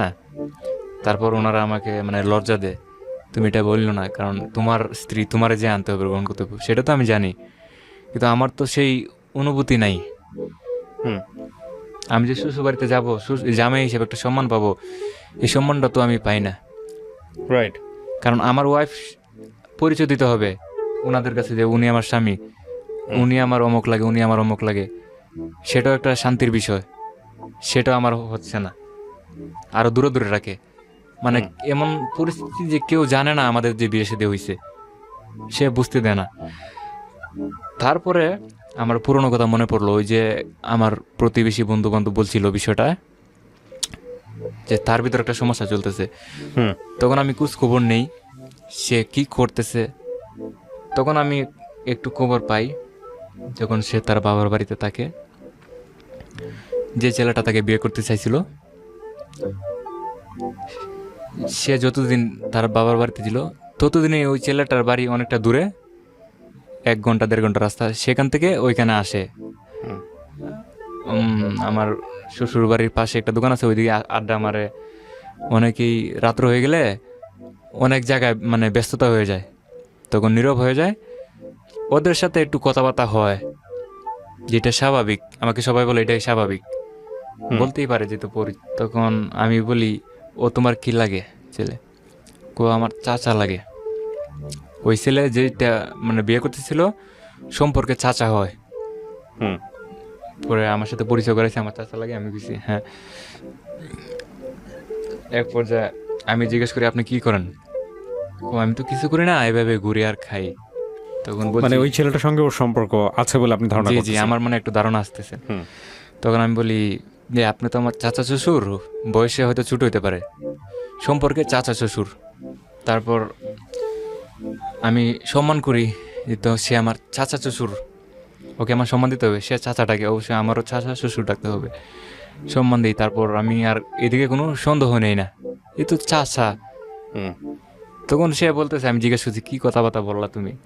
কোনা জিজ্ঞেতেছে, তোদের জীবন কিরকম কাটতেছে, বেশি দে হলো, তোর স্বামী কিরকম, এই কথাবার্তা জিজ্ঞেস করছে। আমি ভালো, তাতে তো কোনো ঝামেলা নেই। হুম। এক পর্যায়ে আমি রুমে যাই, খাওয়া দাওয়া করি, শ্বশুর বাড়িতে শুয়ে পড়ি। তখন মাঝে মাঝে তার কাছে একটা পার্সোনাল ফোন থাকে, যে ফোনটা আমি নিজেও দেই নাই। আচ্ছা। তখন আমার প্রশ্ন, সে আমার স্ত্রী, আমি যদি তাকে একটা কিছু দেই আদর করে, সেটাই সে গ্রহণ করতে হবে। যে কারণে আমি তাকে ফোন দেই নাই। সে ফোন কেন চলাবে? আমার আছে, আমারটা সে চলাইতে পারে, ইউজ করতে পারে, তো পার্সোনালভাবে সে কেন ফোন ইউজ করবে? সেটা আমি তাকে জিজ্ঞেস করলাম। তার ফোনটা সে যখন ঘুমিয়ে পড়ে, তার ফোনটা আমি হাতে নিলাম। সে তো ঘুমিয়ে পড়ছে, সে কিছুই জানে না। ফোনটা হাতে নিয়ে দেখি এই একটা ফোনের মাধ্যমে 4টা সিম। আচ্ছা, 4টা সিম, 4টা সিম, এগুলা এই যে আইটিএল সেট আছে না, এগুলো সেট ব্যবহার করে 4টা সিম। 4টা সিমের মধ্যে একটা সিম নাই, 3টা সিম সে ইউজ করতেছে। যে আমি যে ছোট থেকে বড় হয়েছি, আজ পর্যন্ত একটা সিম নিজে কেনার মতো সাহস পায় নাই, কথা বলারও সাহস পায়নি। যে জায়গায় সে একজন মেয়ে হইয়া 3টা সিম কেন ইউজ করবে? আর ফোনটা হাতে নেই অনেকগুলো লম্বার, যা আমার মুখস্থ করলেই সারা রাত শেষ হবে না। আবার নাম দিয়ে সেভ করা, যা ওই যে তার চাচা বলছিল ছেলেটা বিয়ে করতে চেয়েছিল, ওর নাম দিয়ে সেভ করা। তারপর আমি তো ইংলিশ একটু কম বুঝি, পড়ালেখা তো আমার দুর্বল। তারপর আমি আরেকজনের কাছে ফোনটা নেই, ভাই এই ইংলিশের নামটা কার, এটা দেখেন তো। বলছে ওই নামটা তো আকাশ, আকাশ নামে। আমি বলছি আচ্ছা ঠিক আছে। তারপর অনেকগুলো নাম আমি জানি, আমি মানুষের কাছে জানছি, আমাকে বইরা শোনাইছে। তারপর আমার ভিতরে একটু সন্দেহ তৈরি হয় যে ওদের নম্বর কেন ওর কাছে থাকবে। তারপর অনেক সময় কথাবার্তা বলে ফোনে, মানে আমি যখন না থাকি বাসায়, তখন আমি বাসায় চলে আসলে বা যখন আমার চোখের সামনে পড়ে যা কথা বলতেছে, জিজ্ঞেস করলে কি লাগে, যে আমার ভাই লাগে অথবা চাচা লাগে, এভাবে বুঝাইব জাস্ট ভালো মন্দ কথা। তারপর আমি বলছি, যদি এতই ভালোবাসা থাকে, ওনারা তো তোমাকে যদি এতই ভালোবাসে, তুমি বাঁচতি, অবশ্যই এদিকে তোমার বিয়ে শাদী হয়েছে, অবশ্যই এদিকে একদিন আসা দরকার, আইসা তো দেখতে পারে, তাই না? ফোনের মাধ্যমে তো ঘন্টার ঘন্টা কথা বলা, এটা তো ভালো জিনিস নিতে। তখন সে অনেকটা রাগারাগি করতেছে আমার সাথে, তুমি কি ভাবো আমাকে, আমি কি রাস্তার মাইয়া? আমি বলছি না, তোমাকে তো এটা বলি নাই। উনি তো আমাদের বাসায় আসতে পারেন, চিনে, এই তো পার্শ্ববর্তী এলাকা, একসাথে চলাফেরা সবার, ওনারা আসতেও পারেন, ভালো মন্দ দেখতেও পারেন, সমস্যা কি? তারপর এক পর্যায়ে আমি যে কথা বললাম তার আগে বলি, আমি বলি তুমি ফোনের মাধ্যমে কারোর সাথে কথা বলবা না, কারো কাছে তুমি যাবা না, আমার আশেপাশে বাড়ি যারা আছে ওদের সাথে চলাফেরা করবা, ভদ্রভাবে চলবা, পর্দা করবা, নোংরা পরিবেশ যেন আমি না দেখি, এভাবে তাকে বুঝাই। আমি যেই বিষয়গুলো তাকে বুঝাই, ওইগুলো আবার সে সাপ্লাই দেয় ওই ছেলের কাছে। সে তো আমাকে শাসন করে, আমি যা যা কই ওইগুলো সে আবার প্রচার করে, সেটা তো আমি জানি না, আমি ধীরে ধীরে জানতে পাই। ওকে। তারপর এভাবে কিছুদিন গেল, যাওয়ার পরে আমি বাড়িতে যাইলে পরে একদিন আমি দেখে ফেলি সে বাড়ি থেকে, আমি ফোন দিছি আসার কথা, যে আমার বাড়িতে তুমি চলে আসো এখন। বলছে আমি আসতেছি। তখন আমাদের বাড়ির পাশ থেকে রাস্তার পাশেই, রাস্তায় দাঁড়াইলে আমার শ্বশুর বাড়ি দেখা যায়। তখন একটা 3 রাস্তার মোড় আছে, ওখানে দোকান আছে। আমি বলছি মানে ওইদিকে আমি বসে থাকবো, তুমি আসবা। তখন বসে রয়েছি, ওর দেখা যাইতে চাইতেছে, কিন্তু ও যে আসতেছে, ওর পিছনে ওই ছেলেটা আসতেছে, সেটা আমি দেখছি, মানে দেখেও না দেখার ভাব ধরছি, যেন ও না বুঝতে পারে। তখন আমারে হঠাৎ করে দেখছে আমার স্ত্রী, আমি যে দাঁড়া রয়েছি, তখন ওই ছেলেকে বলছে তুমি চলে দাও। আমার স্বামী এদিকে দাঁড়া রয়েছে, কি কইছে, চলে গেছে। তারপর আসলে পরে, তুমি কি এদিকে বসে আসলা? আমি যে হ্যাঁ, তোমার দেখার জন্য তো অপেক্ষা করতেছি, তুমি আসতে, চলো বাড়িতে। তখন আমি, ওই ছেলে ওর বাড়িতে চলে গেছে, কিন্তু পিছনে বারবার তাকাইতেছে আমার স্ত্রীর দিকে। ওইটা আমি ফলো করতেছি, ওর সাথে কথা বলতেছি আর ছেলেরও দেখতেছি। তখন বলছি, ওই ছেলে তোমার পিছিয়ে পিছিয়ে কেন আসছিল? আমার আগায় দিতে হয়েছিল। আমি বলছি, তোমাকে সে আগায় দিব কেন, সেটা কারণ কি? মানে এটা বললে সে রাগ হয়ে যায়। আমি তখন সে স্টে করতে কোথায়? শ্বশুর বাড়িতে? জি। ওকে। মানে আমি এইসব কথাবার্তা বললে ও রাগ হইতো অনেক। কেন বলবো আমি এই বিষয়ে, মানে আমার অধিকারটা কি? আপনি কি আপনার স্ত্রীর ভরণ পোষণ দিতে পারতেন ঠিক মতো? জি। ওকে। তারপর বাড়িতে যাইলে পরে এক পর্যায়ে আমার কষ্ট আমি সহ্য করতে পারতেছি না। আমার কষ্ট আমি দর্জি শক্তি সীমা, মানে হারিয়ে যাচ্ছে। এই যে ঘটনা যতটুকু বলেছেন এর মাঝখানে কি আপনাদের গায়ে হাত তোলার ব্যাপার এসছে? ওর গায়ে হাত তুলেছেন? জি না, এরকম কিছু হয়নি তখন পর্যন্ত হ্যাঁ, হয়নি? মুখে কিছু কথাবার্তা বলা আচ্ছা, হয়েছে, ওকে। কথার মাধ্যমে তর্কাতর্কি হচ্ছে, হুম। এইগুলা হয়েছে। হ্যাঁ, তারপর? তারপর বাসায় চলে যাওয়ার পরে আমি আমার মার কাছে এটা বিষয়টা আমি ফ্রি ম্যান হয়ে এই কথাটা বলি যে মা, সে তো এরকম করে কথাবার্তা মানে না, আমি চাই সে বাড়িতে 2 মাস 3 মাস পর পরে যাক আমার অনুমতি নিয়ে, কিন্তু সে আমার অনুমতি নেয় না। বাড়িতে যাইলে আমার বাড়িতে আসতে চায় না, আমাকে সম্মান করে না। এটা কি করবা তুমি? ওদের বাবা মার কাছে তুমি একটা বিচার দাও। হুম। আমার ফ্যামিলিতে বলছি, পরে আমাকে বলছে এটা তো বিচার দেওয়া যাবে না, তুমি কিছুদিন হয়েছে বিয়ে নিছো, বয়স কমের, তার তো বয়স কম, এখন তো তার বিয়ের বয়স হয় নাই, যেহেতু বিয়ে শাদী হয়ে গেছে, সে কি বুঝে? তুমি একটু বুঝাও তাকে, এখনো তো তার একটা বাচ্চা কাচ্চা হয় নাই, তার ভিতরে একটা জ্ঞান বুদ্ধি আসবে, এভাবে বুঝাইলো। তখন তো আর কিছু বলা নেই। আমি বলছি তুমি একটু বিচার দাও আমার শ্বশুর শাশুড়ির কাছে, যে সে তো এরকম করতেছে, মানে পাগলামি করতেছে বেশি। তারপর আমার একজনে বলতেছে, পার্শ্ববর্তী এলাকার ভাবি লাগে, বলতেছে ওর কি কোনো কিছু ওকে মানে আশ্রয় নিয়েছে নাকি, কোনো জিন ভূত এরকম কোনো কিছু, যে কারণে সে পাগলামি করতেছে, তোমাকে সম্মান দিতেছে না। হুম। তখন কথাটা আমি ওনার সাথে পরামর্শ করি, বলতেছেন তুমি ট্রাই করতে পারো, যদি এরকম কিছু হয়ে থাকে, ওই ছেলে যদি কিছু করে থাকে ওকে।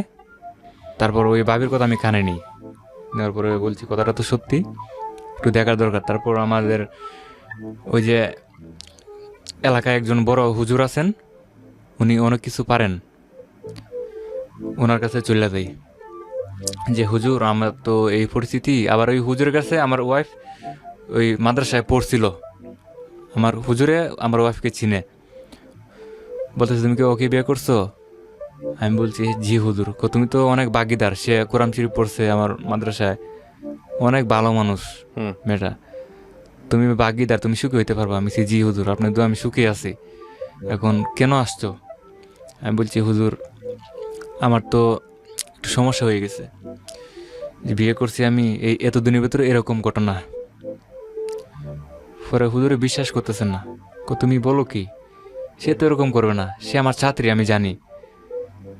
তখন আমি বলছি হুজুর এখন আমি তো জানি না তার ব্যাপারে কোনো কিছু, আগে থেকেও চিনতাম না, জানতাম না, এখন এরকম ঘটতেছে ঘটনা আমার সাথে, এখন হুজুর আপনি দেখেন না একটু কিছু করা যায় কি না।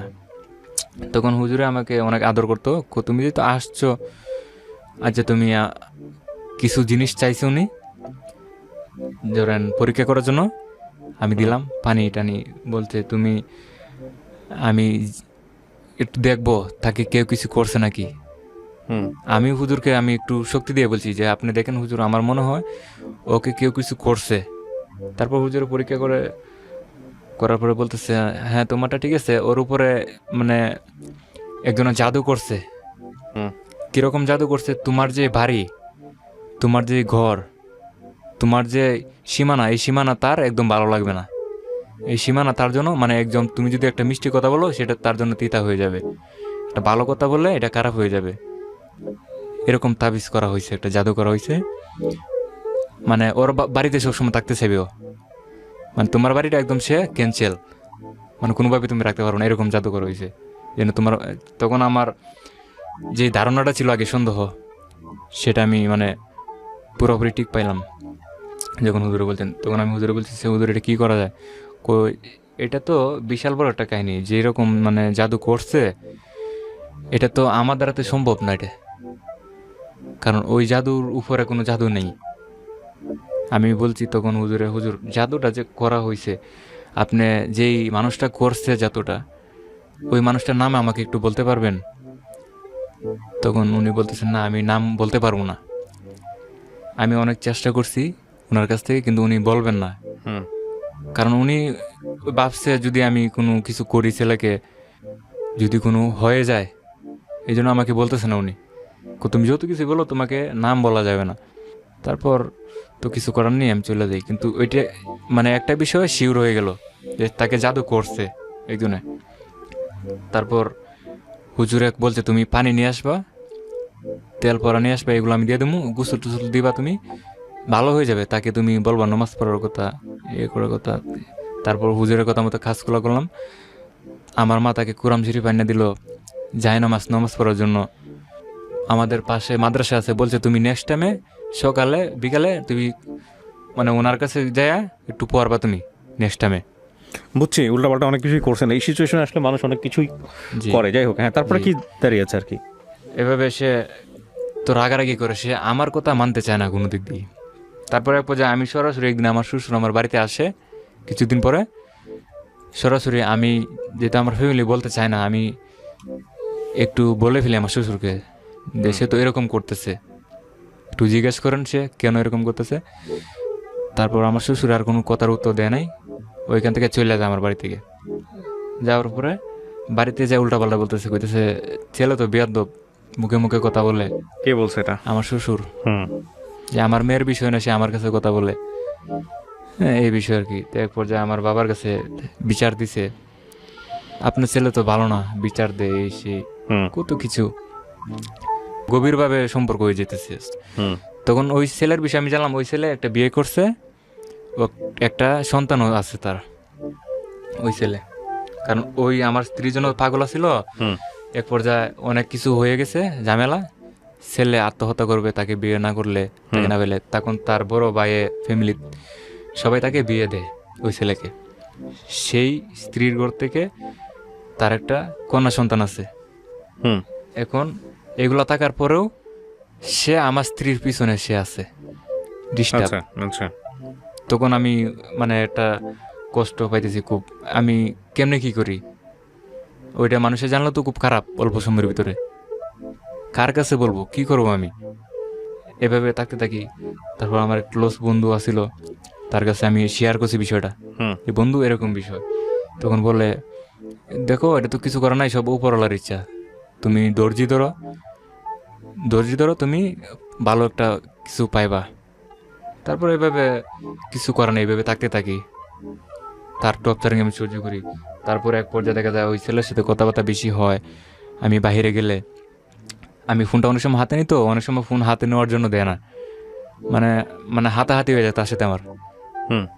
ফোন আমার হাতে দিবে না, তার ফোন আমি কেন হাতে নেব। তারপর আমার ভিতরেও কিন্তু এর থেকে সন্দেহ, আমি তো বুঝতে পারি, তারপর আমি মুখ ফুটে বলতে পারি না। এক পর্যায়ে সে বাড়িতে যাওয়ার জন্য মানে খুব একটা পাগল হয়ে গেছে।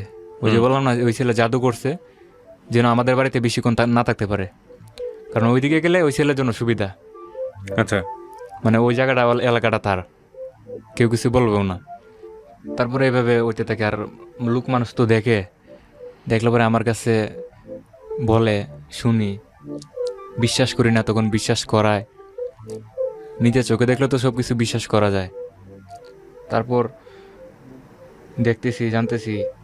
তারপর ওই ছেলেকে আমি একদিন সরাসরি বলি যে আপনি আমার সাথে আসেন, আমি একটু কথা বলবো আপনার সাথে। আপনার কি চাই আপনার, তুমি কি বলতে চাও সরাসরি বলো। আমি বলছি আমি সরাসরি বলতেছি, আপনি সরাসরি শুনেন, আপনি কি চান আমার যে লাইফ, আমাদের ফ্যামিলিতে আপনি কি ভালো চান কি আমরা একটু সুখে থাকি, নাকি চান আমাদের কষ্ট হোক। কি সমস্যা হয়েছে, আমি যে সমস্যাটা হয়েছে এটা আপনি সমাধান দিতে পারেন। হুম। বলে কি হয়েছে। তারপর আমি বললাম যে আপনি দেখেন ভাই, আপনি বিয়ে করছেন, আপনার একটা সন্তান আছে, আপনার একটা ফ্যামিলি আছে, আপনি বিয়ে শাদী করছেন, এখন আপনি আমার স্ত্রীর পিছনে এখনো আছেন। এটা কিন্তু ভাই খুব খারাপ জিনিস। আমার তো কষ্ট, কিন্তু মানুষও এটা দেখতেছে, এটা ভালো না। তারপর ও আমাকে বলে যে আমার তো কিছু করার নেই, তুমি তোমার স্ত্রীকে তুমি শাসন করো, ওর কাছে যাও। তখন তো আমার কোনো উত্তর নেই। হুম। তোমার বউকে বললো যদি আমাকে ফোন না দিয়ে থাকতে পারে, কথা না বলে থাকতে পারে, সমস্যা কি। আমি বলবো না, আমি ঠিক আছে ভাই, ও তোমাকে ডিস্টার্ব করবে না, তুমি ওকে কোনো সময় আর ফোন দিবা না। দেখো ভাই, আমার এখন সংসার তাকে নিয়ে, সে আমার স্ত্রী, তুমি আর কোনো সময় তাকে ফোন দিবা না, তার পিছেও ঘুরবা না, কোনো ডিস্টার্বও করবা না। জাস্ট এতটুকু বললে আমি চলে আসলাম। তখন সে অনেকটা জিদ নেই ভিতরে কথাটা বলার পরে। তখন সে আমার স্ত্রীর কাছে এই বিষয়টা বলে, তো সে আমাকে এরকম কথা বলছে। তখন আমার স্ত্রী তখন আমার প্রতি আরও টর্চারিং, তখন বলছে আমি বাড়িতে যাবো, শুধু বাড়িতে যাবো। তখন আমি এক পর্যায়ে তাকে শাসন করা শুরু করি। কীরকম, আমি কিছু কথা বলি মুখে, রাগারাগি করি, তুমি যেতে পারবো না, তোমাকে এই করবো সেই করবো, তুমি যেতে পারবো না, আমার অনুমতি নিয়ে যেতে হবে, আমি তোমার স্বামী, আমি তোমাকে বিয়ে করে আনছি, আমার অধিকার, হুম আমি তোমাকে যেতে দেব না। এক পর্যায়ে দেখে গেলো সে রাগাগি করে সে যে ঘুমের যে ট্যাবলেট একটা বিষয়, এক পর্যায়ে সে এমন পরিমাণ তার রাগ উঠলে পরে সে কি করবে, আমাকে মারবে না নিজেকে মেরে ফেলবে, সে ডিসিশনটা তিনি নিতে পারে না। এক পর্যায়ে সে দেখা গেল এক পরিস্থিতি সে ঘুমের ওষুধ খায়, সে ঘুমায়। মানে কেন আমি তাকে যেতে দিব না, তার কথা কেন মানবো না। অনেক সময় দেখা গেল আমি যদি না মানি তার কথা না চলি, অনেক সময় সে আত্মহত্যা করার চেষ্টা করে। তখন তো আমার বিপদ অনেক মানে বেশি হয়ে যায়। আগে তো একটা বিপদ ছিল, তখন তো আমি তো আর বাসা থেকে বেরোতে পারি না যে বন্ধুদের সাথে একটু আড্ডা মারবো, এক জায়গায় বসে একটু চা খাবো, এরকম সুযোগ নেই, কারণ আমার ভিতরে ভয় ঢুকে গেছে। কারণ সে তো খুব একটা খারাপ ডিসিশন নিছে, যে জায়গায় আত্মহত্যা করতে চায়। কারণ আমার আলাদা রুম, আমার বাবা থাকে এক রুমে, বাবা মা ভাই থাকে আরেক রুমে, আমার রুম আলাদা, যে কারণে একজনের রুম থেকে আরেক রুমে গেলে আলাদা আলাদা দরজা আছে। সে যদি দরজা লাগায় একটা কিছু করে, মানে অন্য আউটলুক ঢুকতে পারবে না, তার তো রাগ বেশি। তখন ওইটা ভাবে আমি বাসা থেকে বাইরে না, রাত হইলেই চুপচাপ আমি বাসার ভিতরে থাকি, কারণ জানি রাগারাগি করলে সে আত্মহত্যা করার চেষ্টা করবে। কারণ তার ভিতরে কোনো ভয় নাই, ভয় শুধু আমাকে নিয়ে তার খারাপ সমস্যা। ওকে। তারপর এভাবে কিছুদিন যায়, তারপর আমি আমার মা ভাবি ওরা জানতে পারে বিষয়টা, আত্মহত্যা করার চেষ্টা যে করে। আমার বাবা খুব অসুস্থ ছিল, বাবার এই যে ডাক্তারে মানে ট্যাবলেট দিয়েছিল, ঘুমের ট্যাবলেট, 4-5 পাতা ট্যাবলেট। আমার বাবা ট্যাবলেট খাওয়ার সময় ট্যাবলেট খুঁজে পায় না, ট্যাবলেট কোথায় গেল। তখন জানতে পারি ওই ট্যাবলেটগুলো চুরি করে নেয় না, যখন রাগ উঠে 4-5টা ট্যাবলেট খায় ঘুমায় থাকে। এটা তো একটা রিস্কের ব্যাপার। তারপর আমার বাবা মা, আমি আমার ফোনটা আমার শ্বশুরের আমি ফোন দিছি, দিয়ে আমার মার কাছে ফোনটা ধরাই দিছি, তুমি একটু কথা বলো আমার শ্বশুরের সাথে, আপনার মেয়ে তো এরকম করতেছে, আপনি কি করবেন। তারপর আমার শাশুড়ি শূন্য মানে মানে খুব রাগে আসতেছে দৌড়াদৌড়ি করে, শ্বশুরও আসতে আসে একটা চিল্লাচিল্লি শুরু করছেন, আমার মেয়ে তো, আমার মেয়েরা ওরা কি করছে, আমার মেয়েরা ওরা ডিস্টার্ব করতেছে, আমার মেয়ে শান্তি দিতেছে না, তোমরা কে কোথায় আসো, আসো এদিকে, চিল্লাচিল্লি শুরু করছে। মানে ঘটনা কি ওটা জানতে চাইছে না, যে আমি তো স্বামী জামাইয়ের বাড়িতে আসছি, মেয়ের জামাইয়ের বাড়িতে একটু বসি, কি হয়েছে শুনি, এরকম মানে কিছু চায় না। আইসা চিল্লাচিল্লি শুরু করছে, সবাই মানে একসাথে হয়ে গেছে, অনেক মানুষ বলতেছে না আমার মেয়ের মারছে, এই করছে, আমার মেয়ে তো এরকম করছে না কোনো সময়, ওরা নষ্ট বানায় ফেলাইছে, শান্তি নাই, ওরা কেউ দেখতে পারে না। মানে ওনারা যা মন চায় তাই বলতেছে, আর মানুষও ওইটা বিশ্বাস করতেছে, 100% সাপোর্ট। সবাইকে আমি বলছি আপনারা দেখেন, এটা আমাদের ব্যক্তিগত বিষয়, এটা আমরা সলভ করবো, ঠিক আছে, আপনারা যান। কিন্তু উনি জায়গা লাগ দিতেছেন, আমার শাশুড়ি, উনি একটু মানে খুব ডেঞ্জারাস, যে কারণে মানে একটু সমস্যা। ওনারা বলতেছেন না আপনারা আজকে এটা শেষ করেন, ওই ছেলের ঘরে আমার মেয়ে রাখবো না। এটা কে বলছেন? আমার শাশুড়ি বলতেছেন। মানে আমার শাশুড়ি জানারও চেষ্টা করে নাই, বোঝার চেষ্টা করে নাই, শুধু একটাই মানে মেয়ে যেটা বলে এটা সত্য মনে করে। এক পর্যায়ে আমি সবাইকে কইছি যে ময়মুরিতে যারা আছে আপনারা বসেন ঠান্ডা মাথায়, আমি বিস্তারিত বলতেছি, ওর কাছে আপনি বিস্তারিত শুনে ঘটনা কি। সে এরকম কেন করবে, আত্মহত্যা কেন করবে, ঘুমের ট্যাবলেট কেন খাবে, একটা ঘুমের ট্যাবলেট খায় যদি সে শুয়ে পড়ে যদি মারা যায়, এটা তো খারাপ জিনিস। তারপর তো এটা অনেক বিপদ আমার জন্য, আমি কি জবাব দেব। তারপর জিজ্ঞেস করে যারা মুরব্বীরা বসেন, তুমি এরকম কেন করতেছো, ওনার কাছে বলতেছে যে আমাকে সে সারাক্ষণই শুধু আমাকে মারে, আমাকে দেখতে পারে না, আমি যেটা চাই এটা এনে দিতে পারে না। তখন আমি এক পর্যায়ে মিথ্যা কথা তখন বলছে, তখন আমি ওনাকে নিয়ে হাতে ধরে আর দেখাইছি, দেখেন আমার বাসা, আমার রুমে কি নাই, আপনি দেখেন তার কোন জিনিসটা নাই, আপনি দেখে তারপর এটা আমাকে ওনারা দেখেন। বলতেছে না তো সব কিছু ঠিক আছে, যে জায়গায় তোমার একটা কাপড় দরকার ওই জায়গায় 3টা কাপড় সে এনে দিছে, যে জায়গায় তোমার একটা সাবান দরকার 3টা সাবান এনে দিছে, যে জায়গায় তোমার কোনো কিছু প্রয়োজন নাই ও কিছু, সেটাও সে মানে ডাবল দিতেছে, তোমাকে ভালোবাসে বেশি, তোমার বুঝাইতে হবে না, তুমি যে মিথ্যা কথা বলো এটা আমরা বুঝতে পারছি। ওনারাই বলতেছেন শ্বশুর বাড়ির লোকে একজন ভালো লোক ছিল। তারপর যায় ও রাগ হয়ে গেছে, ওই ওনাকে বলতেছেন যে আপনার দরকার নেই দরবার করা, আপনি চলে যান এদিকে, আপনি কি বুঝেন, সম্মান দিতেছেন না। তারপর এইটা ওনারা চলে যায়, যেহেতু ওনাদেরকে সম্মান করে নাই, সে আর থাকবে আমাদের বাড়িতে, চলে যায়। এক পর্যায়ে আমার তো বলার মতো কোনো জায়গা নেই তখন, তখন এইভাবে থাকতে থাকি কিছুদিন। আর ভাবি অনেক সময় নীরবে কি করা যায়, এটা তো কোনো কিছু করার মতো কিছু নেই, কারণ এই বিয়া শাদীর ব্যাপার, এ তো পালানোর জিনিস না যে পালাই দেওয়া যাবে। এক পর্যায়ে আপনার বিয়ের বয়স প্রায় 8 থেকে 9 মাস হয়ে যায়, 10 এরকমই হয়ে যায়। তারপর সে একটা ডিসিশন নেয়, ওর খালা তাকে, ওর যে খালা আমার ওয়াইফের সাবার তাকে, খালা খালু খালাতো বোন ভাই ফ্যামিলি নিয়ে ওই দিকে থাকে অনেক দিন যাবত, প্রায় 15-20 বছর হয়ে যায় দিকে থাকে। সে আমাকে বলতেছে আমি সাবার যাবো। আমি বলছি খেলা গিয়ে কেন যাবে, কই দিকে আমি খালার বাসায় থাকবো। আমি বলছি খালার বাসায় থাকবা, আমি কি করবো, তোমার মন চলে যাইবা কাজ করবা। তখন আমার রাগ হয়, যে কারণে রাগ হওয়ার পরে আমি তাকে একটা চর মারি। জাস্ট আমার তার কথাতে আমি রাগ পাইছি, একটা চর মারি। মারার পরে আমি চরটা যে কেন মারলাম এটা আমি নিজেও জানি না, কারণ তার কথা কষ্ট পাইছি আমি।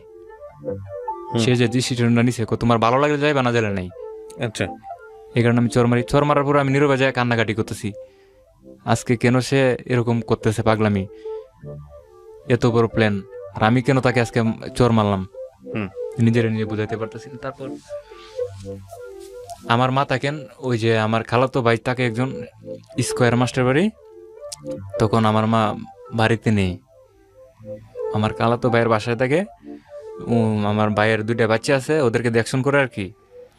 তখন আমি মার কাছে ফোন দিয়ে বলি মা ও তো চাইতেছে এই সাবার থাকতে ওর খালার বাসায়, এখন কি করবো, তুমি ওরা বুঝাও, আমি তো বাহিরে আর যাইতে চাই না, এলাকাতে কাজ কাম করবো, তাকমো কামো ঘুরমু যাচ্ছে তোর কি। এবার আমার মা ফোন দিয়ে ওকে বুঝাইলো যে শুনো আমার ছেলে বাইরে থাকতে পারে না, তুমি অরিনে থাকো, তোমার যা লাগে ও তো দেখতেছে আমিও দেখবো, তোমার সমস্যা নেই, তোমার তো কোনো ত্রুটি নাই, আর বাহিরে যাওয়ার দরকার নাই, যে তো বিয়ের বয়স 1 বছর এখনো হয় নাই, 1টা বছর আবার যত দেশে থাকো, সময় আছে অনেক তোমাদের সামনে, তারপরে যাও, এখন তুমি যাও না। তোমার প্রয়োজনে তুমি সময় যদি না কাটে, তোমার একটা ওই যে সেলাই মেশিন আছে না যেগুলো কাপড় সিলি করে, তোমাকে একটা মেশিন কিনে দেবো, তুমি এই কাপড় চোপড় একটু সিলি টিলি করবা, তুমি আয়রন টায়রন করবা, সময় এমনিতে কাটাইবা, সমস্যা নেই, সবার সাথে আড্ডা করবা, গল্প করবা, সমস্যা কি, তোমার তো এখন ভালো থাকার সময়। তখন সে মানে না, আমার মারে সরাসরি বলছে আপনার ছেলে যদি আমার সাথে ওই দিকে না যায় তাহলে আমি ওর সংসার করবো না। তার 1 নম্বর কারণ হলো ওইদিকে তার খালা থাকে, খালাতো বোন খালাতো ভাই, ওদের প্রতি তার এতটুকু মানে ভালোবাসা টান। তারপরে মানে ওইখান থেকে শুরু যে অ্যাক্সিডেন্টের বিষয়টা। তারপর আমি বাধ্যতামূলক, আমি যদি ঢাকা না আসি ওর সাথে আমার সংসার করবে না। তখন তার কথা রাখতে গিয়ে, আর তাকে আমি ভালোবাসি সেই জন্য তার কথা আমি রাখছি। তারপর আমি চলে আসি তার নিয়ে ওইদিকে, প্রায় এই যে গত বছর এই ঈদের এই 15-20 দিন আগে আসি এদিকে সাভারে। আসার পরে আমাদের কালা শাশুড়ি থাকেন যে বাসায় পাশে একটা প্লাট আছে, ওইদিকে আমরা রুম নেই দুজনে, ওনারা রুম দেখে আমাদেরকে রুম দেন। তারপর রুম টুম আমরা নতুন নেই। তারপরের দিন আমি কাজে জয়েন করি। আচ্ছা, যাওয়ার পরে আমি কাজ শুরু করি। যে আমার যে হেড মিস্ত্রি ছিল, হেড মিস্ত্রির কন্ট্রাক্টারে বলছিল একটা কথা, আমার যে কন্ট্রাক্টার, যে আমার বিষয়ে বলছে যে ও তো নতুন মানুষ, এদিকে একটা মেইন লাইন আছে প্রপার্টি লাইন, ওই লাইনটা তুমি বন্ধ করে রাখবা, কারণ ওরা নতুন কাজ করতেছে, এই বিষয়ে অভিজ্ঞতা কম, শর্ট খাইতে পারে যে কোনো সময়, লাইনটা তুমি বন্ধ করে রাখবা। আর দ্বিতীয়ত কথা হলো ওদেরকে তুমি উপরে তুলবা না, বিল্ডিং এর উপরে, ওরা আবার তো নিচে কাজ করতে পারবে অনেকদিন। মানে আমাদের যে উস্তাদ ওনাকে বলছেন, কিন্তু উস্তাদে করছেন কি মেইন লাইনও বন্ধ করার নাই, আর আমাদেরকে সতর্ক করে নেই যে আচ্ছা। এদিকে এই জিনিস আছে, এদিকে এই জিনিস আছে। আমাদেরকে উপরে পাঠাইছে, যেদিকে বারণ করছে কন্ট্রাক্টরে। ওকে। তারপর উপরে পাঠাইছে, তুমি উপরে এই লাইনে কাজ করো। 2 তলা উঠলাম, ওঠার পরে জাস্ট কালে কাজটা শুরু করলাম আমি। তারপর আমি হাতে একটা রড নিলাম, একটু রডের কাজ ছিল আর কি।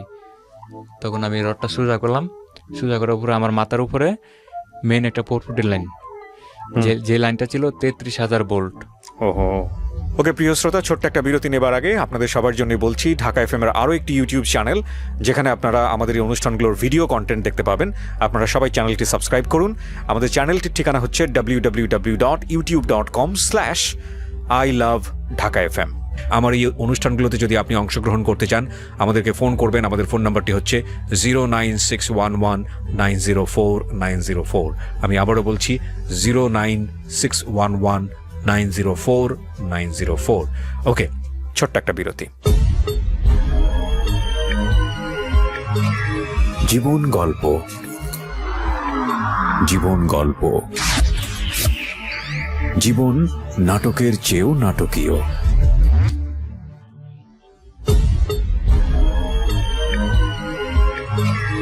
জীবন গল্প। Welcome back once again. প্রিয় শ্রোতা, আপনারা শুনছেন জীবন গল্প। আমি আরজে কিবরিয়া আপনার সঙ্গে রয়েছি। আমার এই অনুষ্ঠানগুলোতে যদি আপনি অংশগ্রহণ করতে চান, আমাদেরকে ফোন করবেন। আমাদের ফোন নাম্বারটি হচ্ছে 09611904904। আমি আবারও বলছি 09611904904। ওকে, আমরা যেখানটায় ছিলাম তারপর। তখন আমি তো কিছু দেখি নাই, কারণ আমি তো প্রথম এই মানে সাইডে কোম্পানিতে কাজে গেছি। তখন আমার রডটা এক পর্যায়ে মেইন লাইনে লেগে যায় তার। তখন 2 হাতে আমার রডটা হাত ধরা ছিল। তখন আমি ইলেকট্রিক বান শর্ট খাই। সেন্স ছিল তখন আমার চেঞ্জ ছিল, আমার কোনো মাথায় কোনো আঘাত হয় নাই। এক পর্যায়ে আমার শুধু মানে আমার যে ভিতরটা, আমার যে হাতের পাওয়ের 2 হাঁটু, হাতের মাংস, সবগুলো মাংস নিচে জমা হয়ে গেছে, পড়ে গেছে এক মুহূর্তেই। হ্যাঁ, মানে সিদ্ধ হয়ে মাংস পড়ে গেছে। আর আমাকে কারেন্টে এমনভাবে ধরছে, যখন আমি কারেন্টে শর্ট খাইছি, ধরেন আমি যে জায়গায় শর্ট খাইছি এর থেকে 1 ফিট দূরে হইলো ছাদের বিল্ডিং এর শেষ মাথা। কয়তলায় ছিলেন? 2 তলায়। আচ্ছা, মানে ধাক্কা খেয়ে পড়ে গেলে তো যাইতো না, আমি ইচ্ছে করে চাইছিলাম পড়ে যেতে এখান থেকে, কারণ পড়ে গেলে একটা হাত বা একটা পাও ভেঙে গেলেও সেটা চার্জারি করে ঠিক করা যায়, আমি যেটা জানি।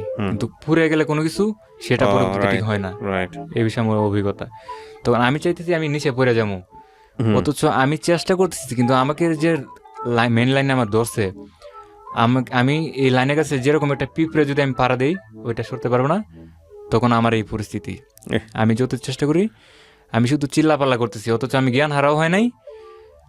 আবার আমি মনে করেন তখন যখন একটা গরু যখন জবাই করে ছেড়ে দিলে যেরকম কষ্ট পাবে, ঠিক ততটা কষ্ট আমি পাইছি। এক পর্যায়ে যে জায়গায় আমার মাংস পড়ে যেতেছে সিদ্ধ হইয়া, আর আমার আঙ্গুলগুলা পুড়ে গেছে হাতের। আর আমি শর্টটা খাইছি প্রায়, আমি কারেন্টের শর্টটা খাইছি প্রায় 4 মিনিট। এই লাইনটার মধ্যে আমি 4 মিনিট মানে এভাবে আসছিলাম। তখনও আমাকে কেউ নিচে অনেকে দাঁড়ায় থেকে দেখতেছে, কেউ আমাকে বাঁচাতে চায় নাই। ছাড়া পেলেন কিভাবে? শেষমেশ 4 মিনিট পর ওই যে মেইন লাইনে একটা ড্রপ থাকে, যে ড্রপটা পড়ছে, মানে আমার যে লোডটা নিতে পারে নাই, তখন লোডটা না নেওয়ার কারণে আমার ভাগ্যে ভালো, মানে ড্রপটা ভরে যায়। ড্রপটা যখন পরে একটা মানে আওয়াজ আসে, যে আওয়াজটা মনে করেন প্রায় 10 কিলো দূরে যায়। 10 কিলো ঘটনাস্থল থেকে এত জোরে আওয়াজ? জি, টেনিস মিটার একটা ব্রাস্ট হয়ে গেছে। যে যখন এই আওয়াজটা হয়েছে তখন অনেকে আসছেন দেখার জন্য। তখন আমি কিছুটা আমার চেঞ্জ আছে, তখন আমি অনেকেরই বলতেছি যারা আমার পাশে, আমাকে একটু পানি দেন, আমি মরে যাবো এখন, আমাকে একটু পানি দেন, আমার দম বন্ধ যেতেছে, এরকম বলতেছি। কেউ আমাকে পানি দেয় না, পানি খাইলে বলে সবাই বলতেছে আমি মারা যাব। তখন এক পর্যায়ে আমাকে যে অ্যাম্বুলেন্স আনছে, কেউ আমার শরীরে মেসেজ করতেছে, কিন্তু আমার শরীরে যে মেসেজ করবে এরকম কোনো পরিস্থিতি নেই। আমার সব শরীরেই মাংস পড়ে গেছে বললে। আপনার আরো পুড়ে গেছিল ভিতরে? পোড়া আছে আরো? জি। এই 2 হাতের বাইরেও আপনার পোড়া আছে? জি। আহা, আল্লাহু আকবার। কতদিন আগের ঘটনা এটা? এটা আজকে থেকে প্রায় 7-8 মাস। তারপরে তো একটা অবর্ণনীয় জীবন গেছে, ব্যান্ডেজ জি। করা থেকে শুরু করে হাসপাতালের যেগুলো জি। হয়েছে ঘটনা। জি। ওয়াইফ কি করছে এরপরে?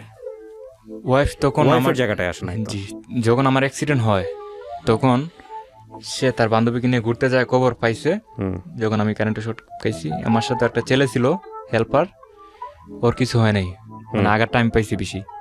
তারপর ও আইসে দেখতেছে না আমাকে অনেকে মেসেজ করতেছে একটা রাস্তার পাশে, হুম। মানে বিছানা বিছায়া আমাকে মাথা বাতাস করতেছে।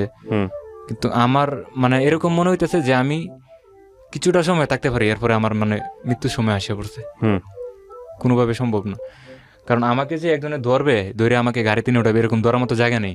হুম এইদিকে দৌড়ে এইদিকে মানে হাত ঢুকে পড়বে হুম এরকম।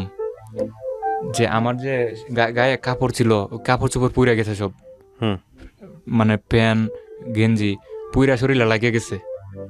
হুম ওইগুলা কেউ টাইনা বার করতেছে আর আমার কষ্ট হইতেছে এরকম ভাবে। তখন অ্যাম্বুলেন্স আনলো, তখন আমাকে মানে শরীরে ধরলেই আমার কষ্ট হয়। তারপর ওই আঙুলগুলো পুড়ে গেছে বাম হাতের। তারপর আমাকে এনাম মেডিকেল কলেজে ভর্তি করেন নিয়ে 3 দিনের জন্য, 5 বেড ক্লিনিকে ভর্তি করার পরে তখন আমার ওয়াইফ আমার সাথে ছিল হুম 3 দিন। তখন 3 দিন পরে অনেক টাকা পয়সা নষ্ট হয়েছে। নষ্ট হওয়ার পরে মানে এইদিকে বলতেছেন চিকিৎসা চলবে না, আমার হাত দুইটা কেটে ফেলতে হবে, হুম কোনো চার্জারি হবে না, আর একমাত্র বাহিরে নিয়ে যেতে হবে। হুম আমাকে নিয়ে একদম কাতার যেতে হবে, নাইলে ইন্ডিয়া, এই প্লাস্টিক সার্জারির জন্য। বাংলাদেশে কোনো চিকিৎসা নেই। তারপর একজন ভালো মানুষ ছিল, তখন বলতেছে যে একটা মেডিকেল আছে ওইদিকে নিতে হবে বাঁচাতে গেলে। তারপর ওইখান থেকে আমাকে টাকা পয়সা ক্লিয়ার করে ওই যে শেখ হাসিনা জাতীয় বার্ন ইউনিট প্লাস্টিক সার্জারি ওইদিকে নিয়ে ভর্তি করেন আমাকে। তখনও আমার সাথে আমার ওয়াইফ ছিল। 3 দিন পরে ওইদিকে চলে যাই শেখ হাসিনা বার্ন ইউনিটে। হুম তখন এই মেডিকেলে আমাকে ভর্তি করেন আইসিইউতে, লাইফ সাপোর্টে ছিলাম আমি। তখন ভর্তি করা অবস্থায় তো তখন আমার পাশে অনেক লোক দরকার। তখন আমার প্রতিদিন ড্রেসিং হয়, ডাক্তার আসেন, অনেক মেডিসিন লাগে, হুম যে বমির ইংলিশন, ব্যথার ইংলিশন, ঘুমের ইংলিশন, আমার পায়খানা প্রস্রাব, আমার প্রস্রাব করতে হয় নল দিয়ে। তখন হুম আমার তো মানে লড়তে পারি না এরকম পরিস্থিতি, হুম মানে আর আমার নাকের ভিতরে নল ঢুকানো হয়েছে, তখন আমি মুখ দিয়ে খাইতে পারি না, নিষেধ। হুম বলছেন আমি কিছু খেতে পারবো না, কিছু খাইলেও সেটা চুপ করে খেতে হবে, মানে ডিম বা মাংস চুপ করে না মেশিনে হুম এভাবে খেতে হবে। নল দিয়ে খাই, হুম আর প্রস্তাব করতে হয় আপনার নলে। হুম টয়লেটও আমি নিজে করতে পারি না, তখন আমার লোক দরকার না। হুম। তখন 2 দিন হয় আমি ভর্তি হই লাইফ সাপোর্টে। হুম তখন আমার ওয়াইফ এক পর্যায়ে বলতেছে আমি তো এগুলা সহ্য করতে পারবো না, হুম তোমার পিছিয়ে তো অনেক সেবা যত্ন, তোমার মাকে বলো থাকতে, আমি বাড়িতে চলে যাবো। তখন আমি ওর হাতে ধরতেছি, হাতে তো ধরার মতো জায়গা নেই, বেন্টিস সমস্ত থাকে। এভাবে এরপর আমি ধরে বলছি তুমি চলে গেলে, মনে কর তুমি যদি চলে যাও এখান থেকে, হুম তাহলে মানে যা কদিন আমি বাঁচতে পারতাম এটা আর পারবো না। আচ্ছা, এখন আমার একমাত্র তোমার সেবা দরকার এখন। মানে হাত জোর করে হ্যাঁ, বলছেন। জি, ডাক্তারও বলছেন এখন একমাত্র ওর ওয়াইফের সাথে থাকতে হবে, সান্ত্বনা দিতে হবে, ছোট বাচ্চাদের মতো ওকে নিয়ে খেলাধুলা করতে হবে। ওকে, তারপরে সান্ত্বনা ওয়াইফ দেবে। কি বলছে? ও বলতেছে না আমি এটা পারবো না, তোমার পায়খানা করতে হয়, প্রস্তাব করতে হয়, মুখে তুলে খাওয়াইতে হয়। যে পর্যায়ে আপনার ভর্তি হওয়ার 3 দিন পরে আমার হাত ডাক্তারে বলতেছেন দুনোটা কেটে ফেলতে হবে। হুম। তখন তার মনের ভিতরে একটা দুর্বলতা ঢুকে হুম যখন এই ঘোষণাটা শুনে। আমার ডাক্তারে বলতেছেন রুগীর লুক কেটা, পেশেন্টের লুক। তারপর বলতেছেন মানে বোঝায় বলতেছেন যে হাত দুইটা কেটে ফেলতে হবে ওকে বাঁচাতে চান যদি। তারপর আমার ওয়াইফে সাইন দিয়ে ফেলেছে মানে হাত হুম। কাটার, কিন্তু আমার বড় ভাই মানতেছে না, ওরা তর্কাতর্কি করতেছে, একটা হাত তো রাখার চেষ্টা করতে হবে। হুম এটা তো অনেক বিষয়, সে বাঁচতে গেলে একটা হাত যদি তাকে কিছু করে খাইতে পারবে। তখন আমার ওয়াইফে সাইন দিয়ে ফেলে মানে হাত কাটার। তখন আমার বড় ভাইটা মানে না, বড় ভাই অনেক জোরাজোরি করে ডাক্তারের কাছে গিয়ে বলতেছে আপনি হাত কাটলেও বাম হাতটা বেশি সমস্যা হয়ে গেছে, ওইটা কেটে ফেলেন, ডাইন হাতটা আপনি রাখার চেষ্টা করেন। হুম তারপরে এক পর্যায়ে মানে ডাক্তারে বলতেছেন আচ্ছা আপনি যেহেতু বলছেন, মানে উপরের লেভেলের থেকে একটা রিকোয়েস্ট আসছিল আর কি। হুম তারপর আমার বাম হাতটা কেটে ফেলা হয়েছে 3 দিন পরে। হাতটা কাটার পরে বলতেছে ডাইন হাতটাও রাখা যাবে না, আর ডাইন হাতটা রাখতে গেলেও আমার একটা সার্জারি করতে হবে। ডাইন হাতটা বাঁচাতে গেলে হাতটা আমার পেটের ভিতরে ঢুকাইতে হবে। আমি দেখতে পাচ্ছি যে আপনার ডান হাত জি। না থাকার মতো অবস্থায় আছে, বাম হাতটা আপনার কেটে ফেলেছে। জি। ডান হাতটা আপনার যেভাবে রাখছে আপনি হাত তো বোধহয় সোজা করতে পারেন, আঙ্গুলগুলো না। সোজা করতে পারেন? জি না, এ তো একেবারেই মানে কোনো কাজ ছাড়া বলা কোনো চলে, কাজে আসে না এখন। কাজে আসে না। আর বাম হাতটা কেটে ফেলেছে। জি। আপনার ওয়াইফ কি করেছে এরপরে? এরপর তো মেডিকেল থেকে চলে গেছে। হ্যাঁ। পর্যায়ে ওর থাকে নাই? গেছে, আবার ওর বাড়িতে যায় নাই। হুম। ওর খালার বাসা যেদিকে আমার এক্সপিরিয়েন্স, ওইদিকে যায় মানে ঘুরতেছে, খাইতেছে, ফুর্তি করতেছে। হুম। তখন আমাক যারা চিনে বলতেছে অনেকেই, তুমি যে আইসা পড়ছো, তোমার স্বামী কই, কি অবস্থা আছে? ভালো আছে, চিকিৎসা চলতেছে, আমি একটু আসছি, অসুস্থ হয়ে উনি কি যাবে। আছে আপনার সঙ্গে এখনো, নাকি আপনাদের সম্পর্কটা অন্যদিকে ডিভোর্স হয়ে গেছে? আমাদের সম্পর্কটা এখন অন্যদিকে চলে গেছে। অন্যদিকে বলতে কি ডিভোর্স হয়ে গেছে? জি। ডিভোর্সটা কে দিয়েছে? যে বসটা ও নিজে দিচ্ছে আমাকে। কবে, কতদিন আগে দিয়েছে? এটা আজকে থেকে প্রায় 2-2.5 মাস ডিভোর্স হয়েছে। আচ্ছা, এবং ডিভোর্সটা দিয়েও কি কাউকে বিয়ে শাদী করেছে? বিয়ে শাদী করে নাই, কিন্তু সম্পর্কে জড়িয়ে আছে। সেটা ওর ব্যক্তিগত বিষয়, এটা নিয়ে আমাদের কথা নাই বা বলি। এখানে একটা কথা বলি, কি নাম বলছিলেন আপনার? আমার নাম মোহাম্মদ মানিক। মানিক, আপনি গল্পটা কেন বললেন? আমার গল্পটা বলার উদ্দেশ্য, আমি তো একসময় ভালো ছিলাম, হুম। আমার ফ্যামিলিতে অনেক সুখী ছিলাম। একসময় আমি আম্মু দেখুতিতে বড় হইলাম, হুম। কাজ করলেও দিন গেছে, না করলেও দিন গেছে। এক পর্যায়ে বাবা মার কথা আমি বিয়ে করি সুখী হওয়ার জন্য। হুম। আমার মূল পয়েন্ট হলো এটা, সুখী হওয়ার জন্য। তখন কেন আমার ভালো থাকার পরিস্থিতি, যখন আমার তখন আমি কেন ভালো থাকতে পারলাম না? হাত পা ভালো ছিল, তখন আমার ক্ষমতা কেন নাই তাকেও।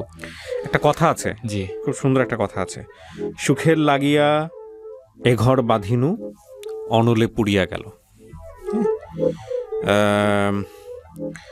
এবং সুখ জিনিসটা আসলে কি, আমি সবসময় একটা কথা বলি, সুখ জিনিসটা হচ্ছে আপনি যা আপনার কাছে আছে, আপনার যা প্রয়োজন সেটা সে মেটাতে পারে। অর্থাৎ মানুষের বেসিক নিড, খাদ্য, বস্ত্র, বাসস্থান, এগুলোর পাশাপাশি মনের সুখের দরকার হয়। জি। এই যাবতীয় চাহিদা পূরণ করাটাই হলো সুখ। আপনি বিয়ে করেছিলেন, যখন আপনি বিয়ে করতে চান নাই তখন আপনার বাবা মায়ের জন্য, আপনার মাকে সাপোর্ট দেবার জন্য। জি। কিন্তু জীবনটা এমন হয়ে গেছে যে সেই মানুষটা আপনার জীবনে না আসলেই ভালো হতো। আমরা এই গল্পটা এভাবে প্রচার করছি যাতে করে কোনোভাবেই আপনার পরিচয় এবং তার পরিচয় এখানে রিভিল না হয়, প্রকাশ না পায়। তার পেছনে অন্যতম কারণ হচ্ছে এটা একপাক্ষিক বক্তব্য। ওই মেয়েটাকে নিয়ে এসে যদি আমি আপনার জায়গায় বসিয়ে দিই, ও 1-2 ঘন্টা ধরে আপনার বিপরীতে অনেক অভিযোগ দাঁড় করাতে পারবে, তাই না? আমি কি ঠিক বলেছি? জি। তো সেই জায়গাটা থেকে এটা একপাক্ষিক বক্তব্য। কিন্তু সুখ আপনার জীবনেও হয়নি তাকে নিয়ে, এবং তার জীবনও আপনাকে নিয়ে সুখ হয়নি, এটাই সত্য। তো সেই জায়গাটা থেকে শুধু একটা কথাই বলার আছে যে যা গেছে তা গেছে। ফিউচার নিয়ে আপনি কি চিন্তা করেন সেটাই হচ্ছে কথা। আপনি যদি স্বাভাবিক থাকতেন, এভাবে আসলে বলাটা উচিত হবে না, যদি আপনি মানসিকভাবে শান্তিতে থাকতেন, আপনার কখনো কি এরকম মনে হয় যে আমি মানসিকভাবে যদি শান্তিতে থাকতাম তাহলে হয়তো আমার এই দুর্ঘটনাটা ঘটতো না? এরকম কখনো মনে হয়? নাকি মনে হয় আল্লাহ এটা আমার কপালে লিখে রেখেছে, এই কারণেই হয়েছে? না, এরকমটা আমার মনে হয় না। তাহলে তো খুবই ভালো। হ্যাঁ, তারপরেও দুই রকম চিন্তা ভাবনা। একটা হলো কিছু তো আল্লাহ তাআলা করেন, মাইনা নিতে হয়। আর আমার বিশেষ পয়েন্টটা হলো, যদি আপন মানুষে যদি কোনো সময় কষ্ট দেয়, তার কারণে যদি লাইফ যদি একটা মানে জলে ডুবে যায়, তাহলে এটা একটা মারাত্মক বিষয়। আপনার বয়স কত এখন? আমার বর্তমানে বয়স 23 বছর। 23 বছর। আমি আপনার চেয়ে বয়স সিনিয়র। জি। আপনি যে মেয়েটাকে বিয়ে করছিলেন 14 বছর বয়স, জি। 14 বছরের মানুষের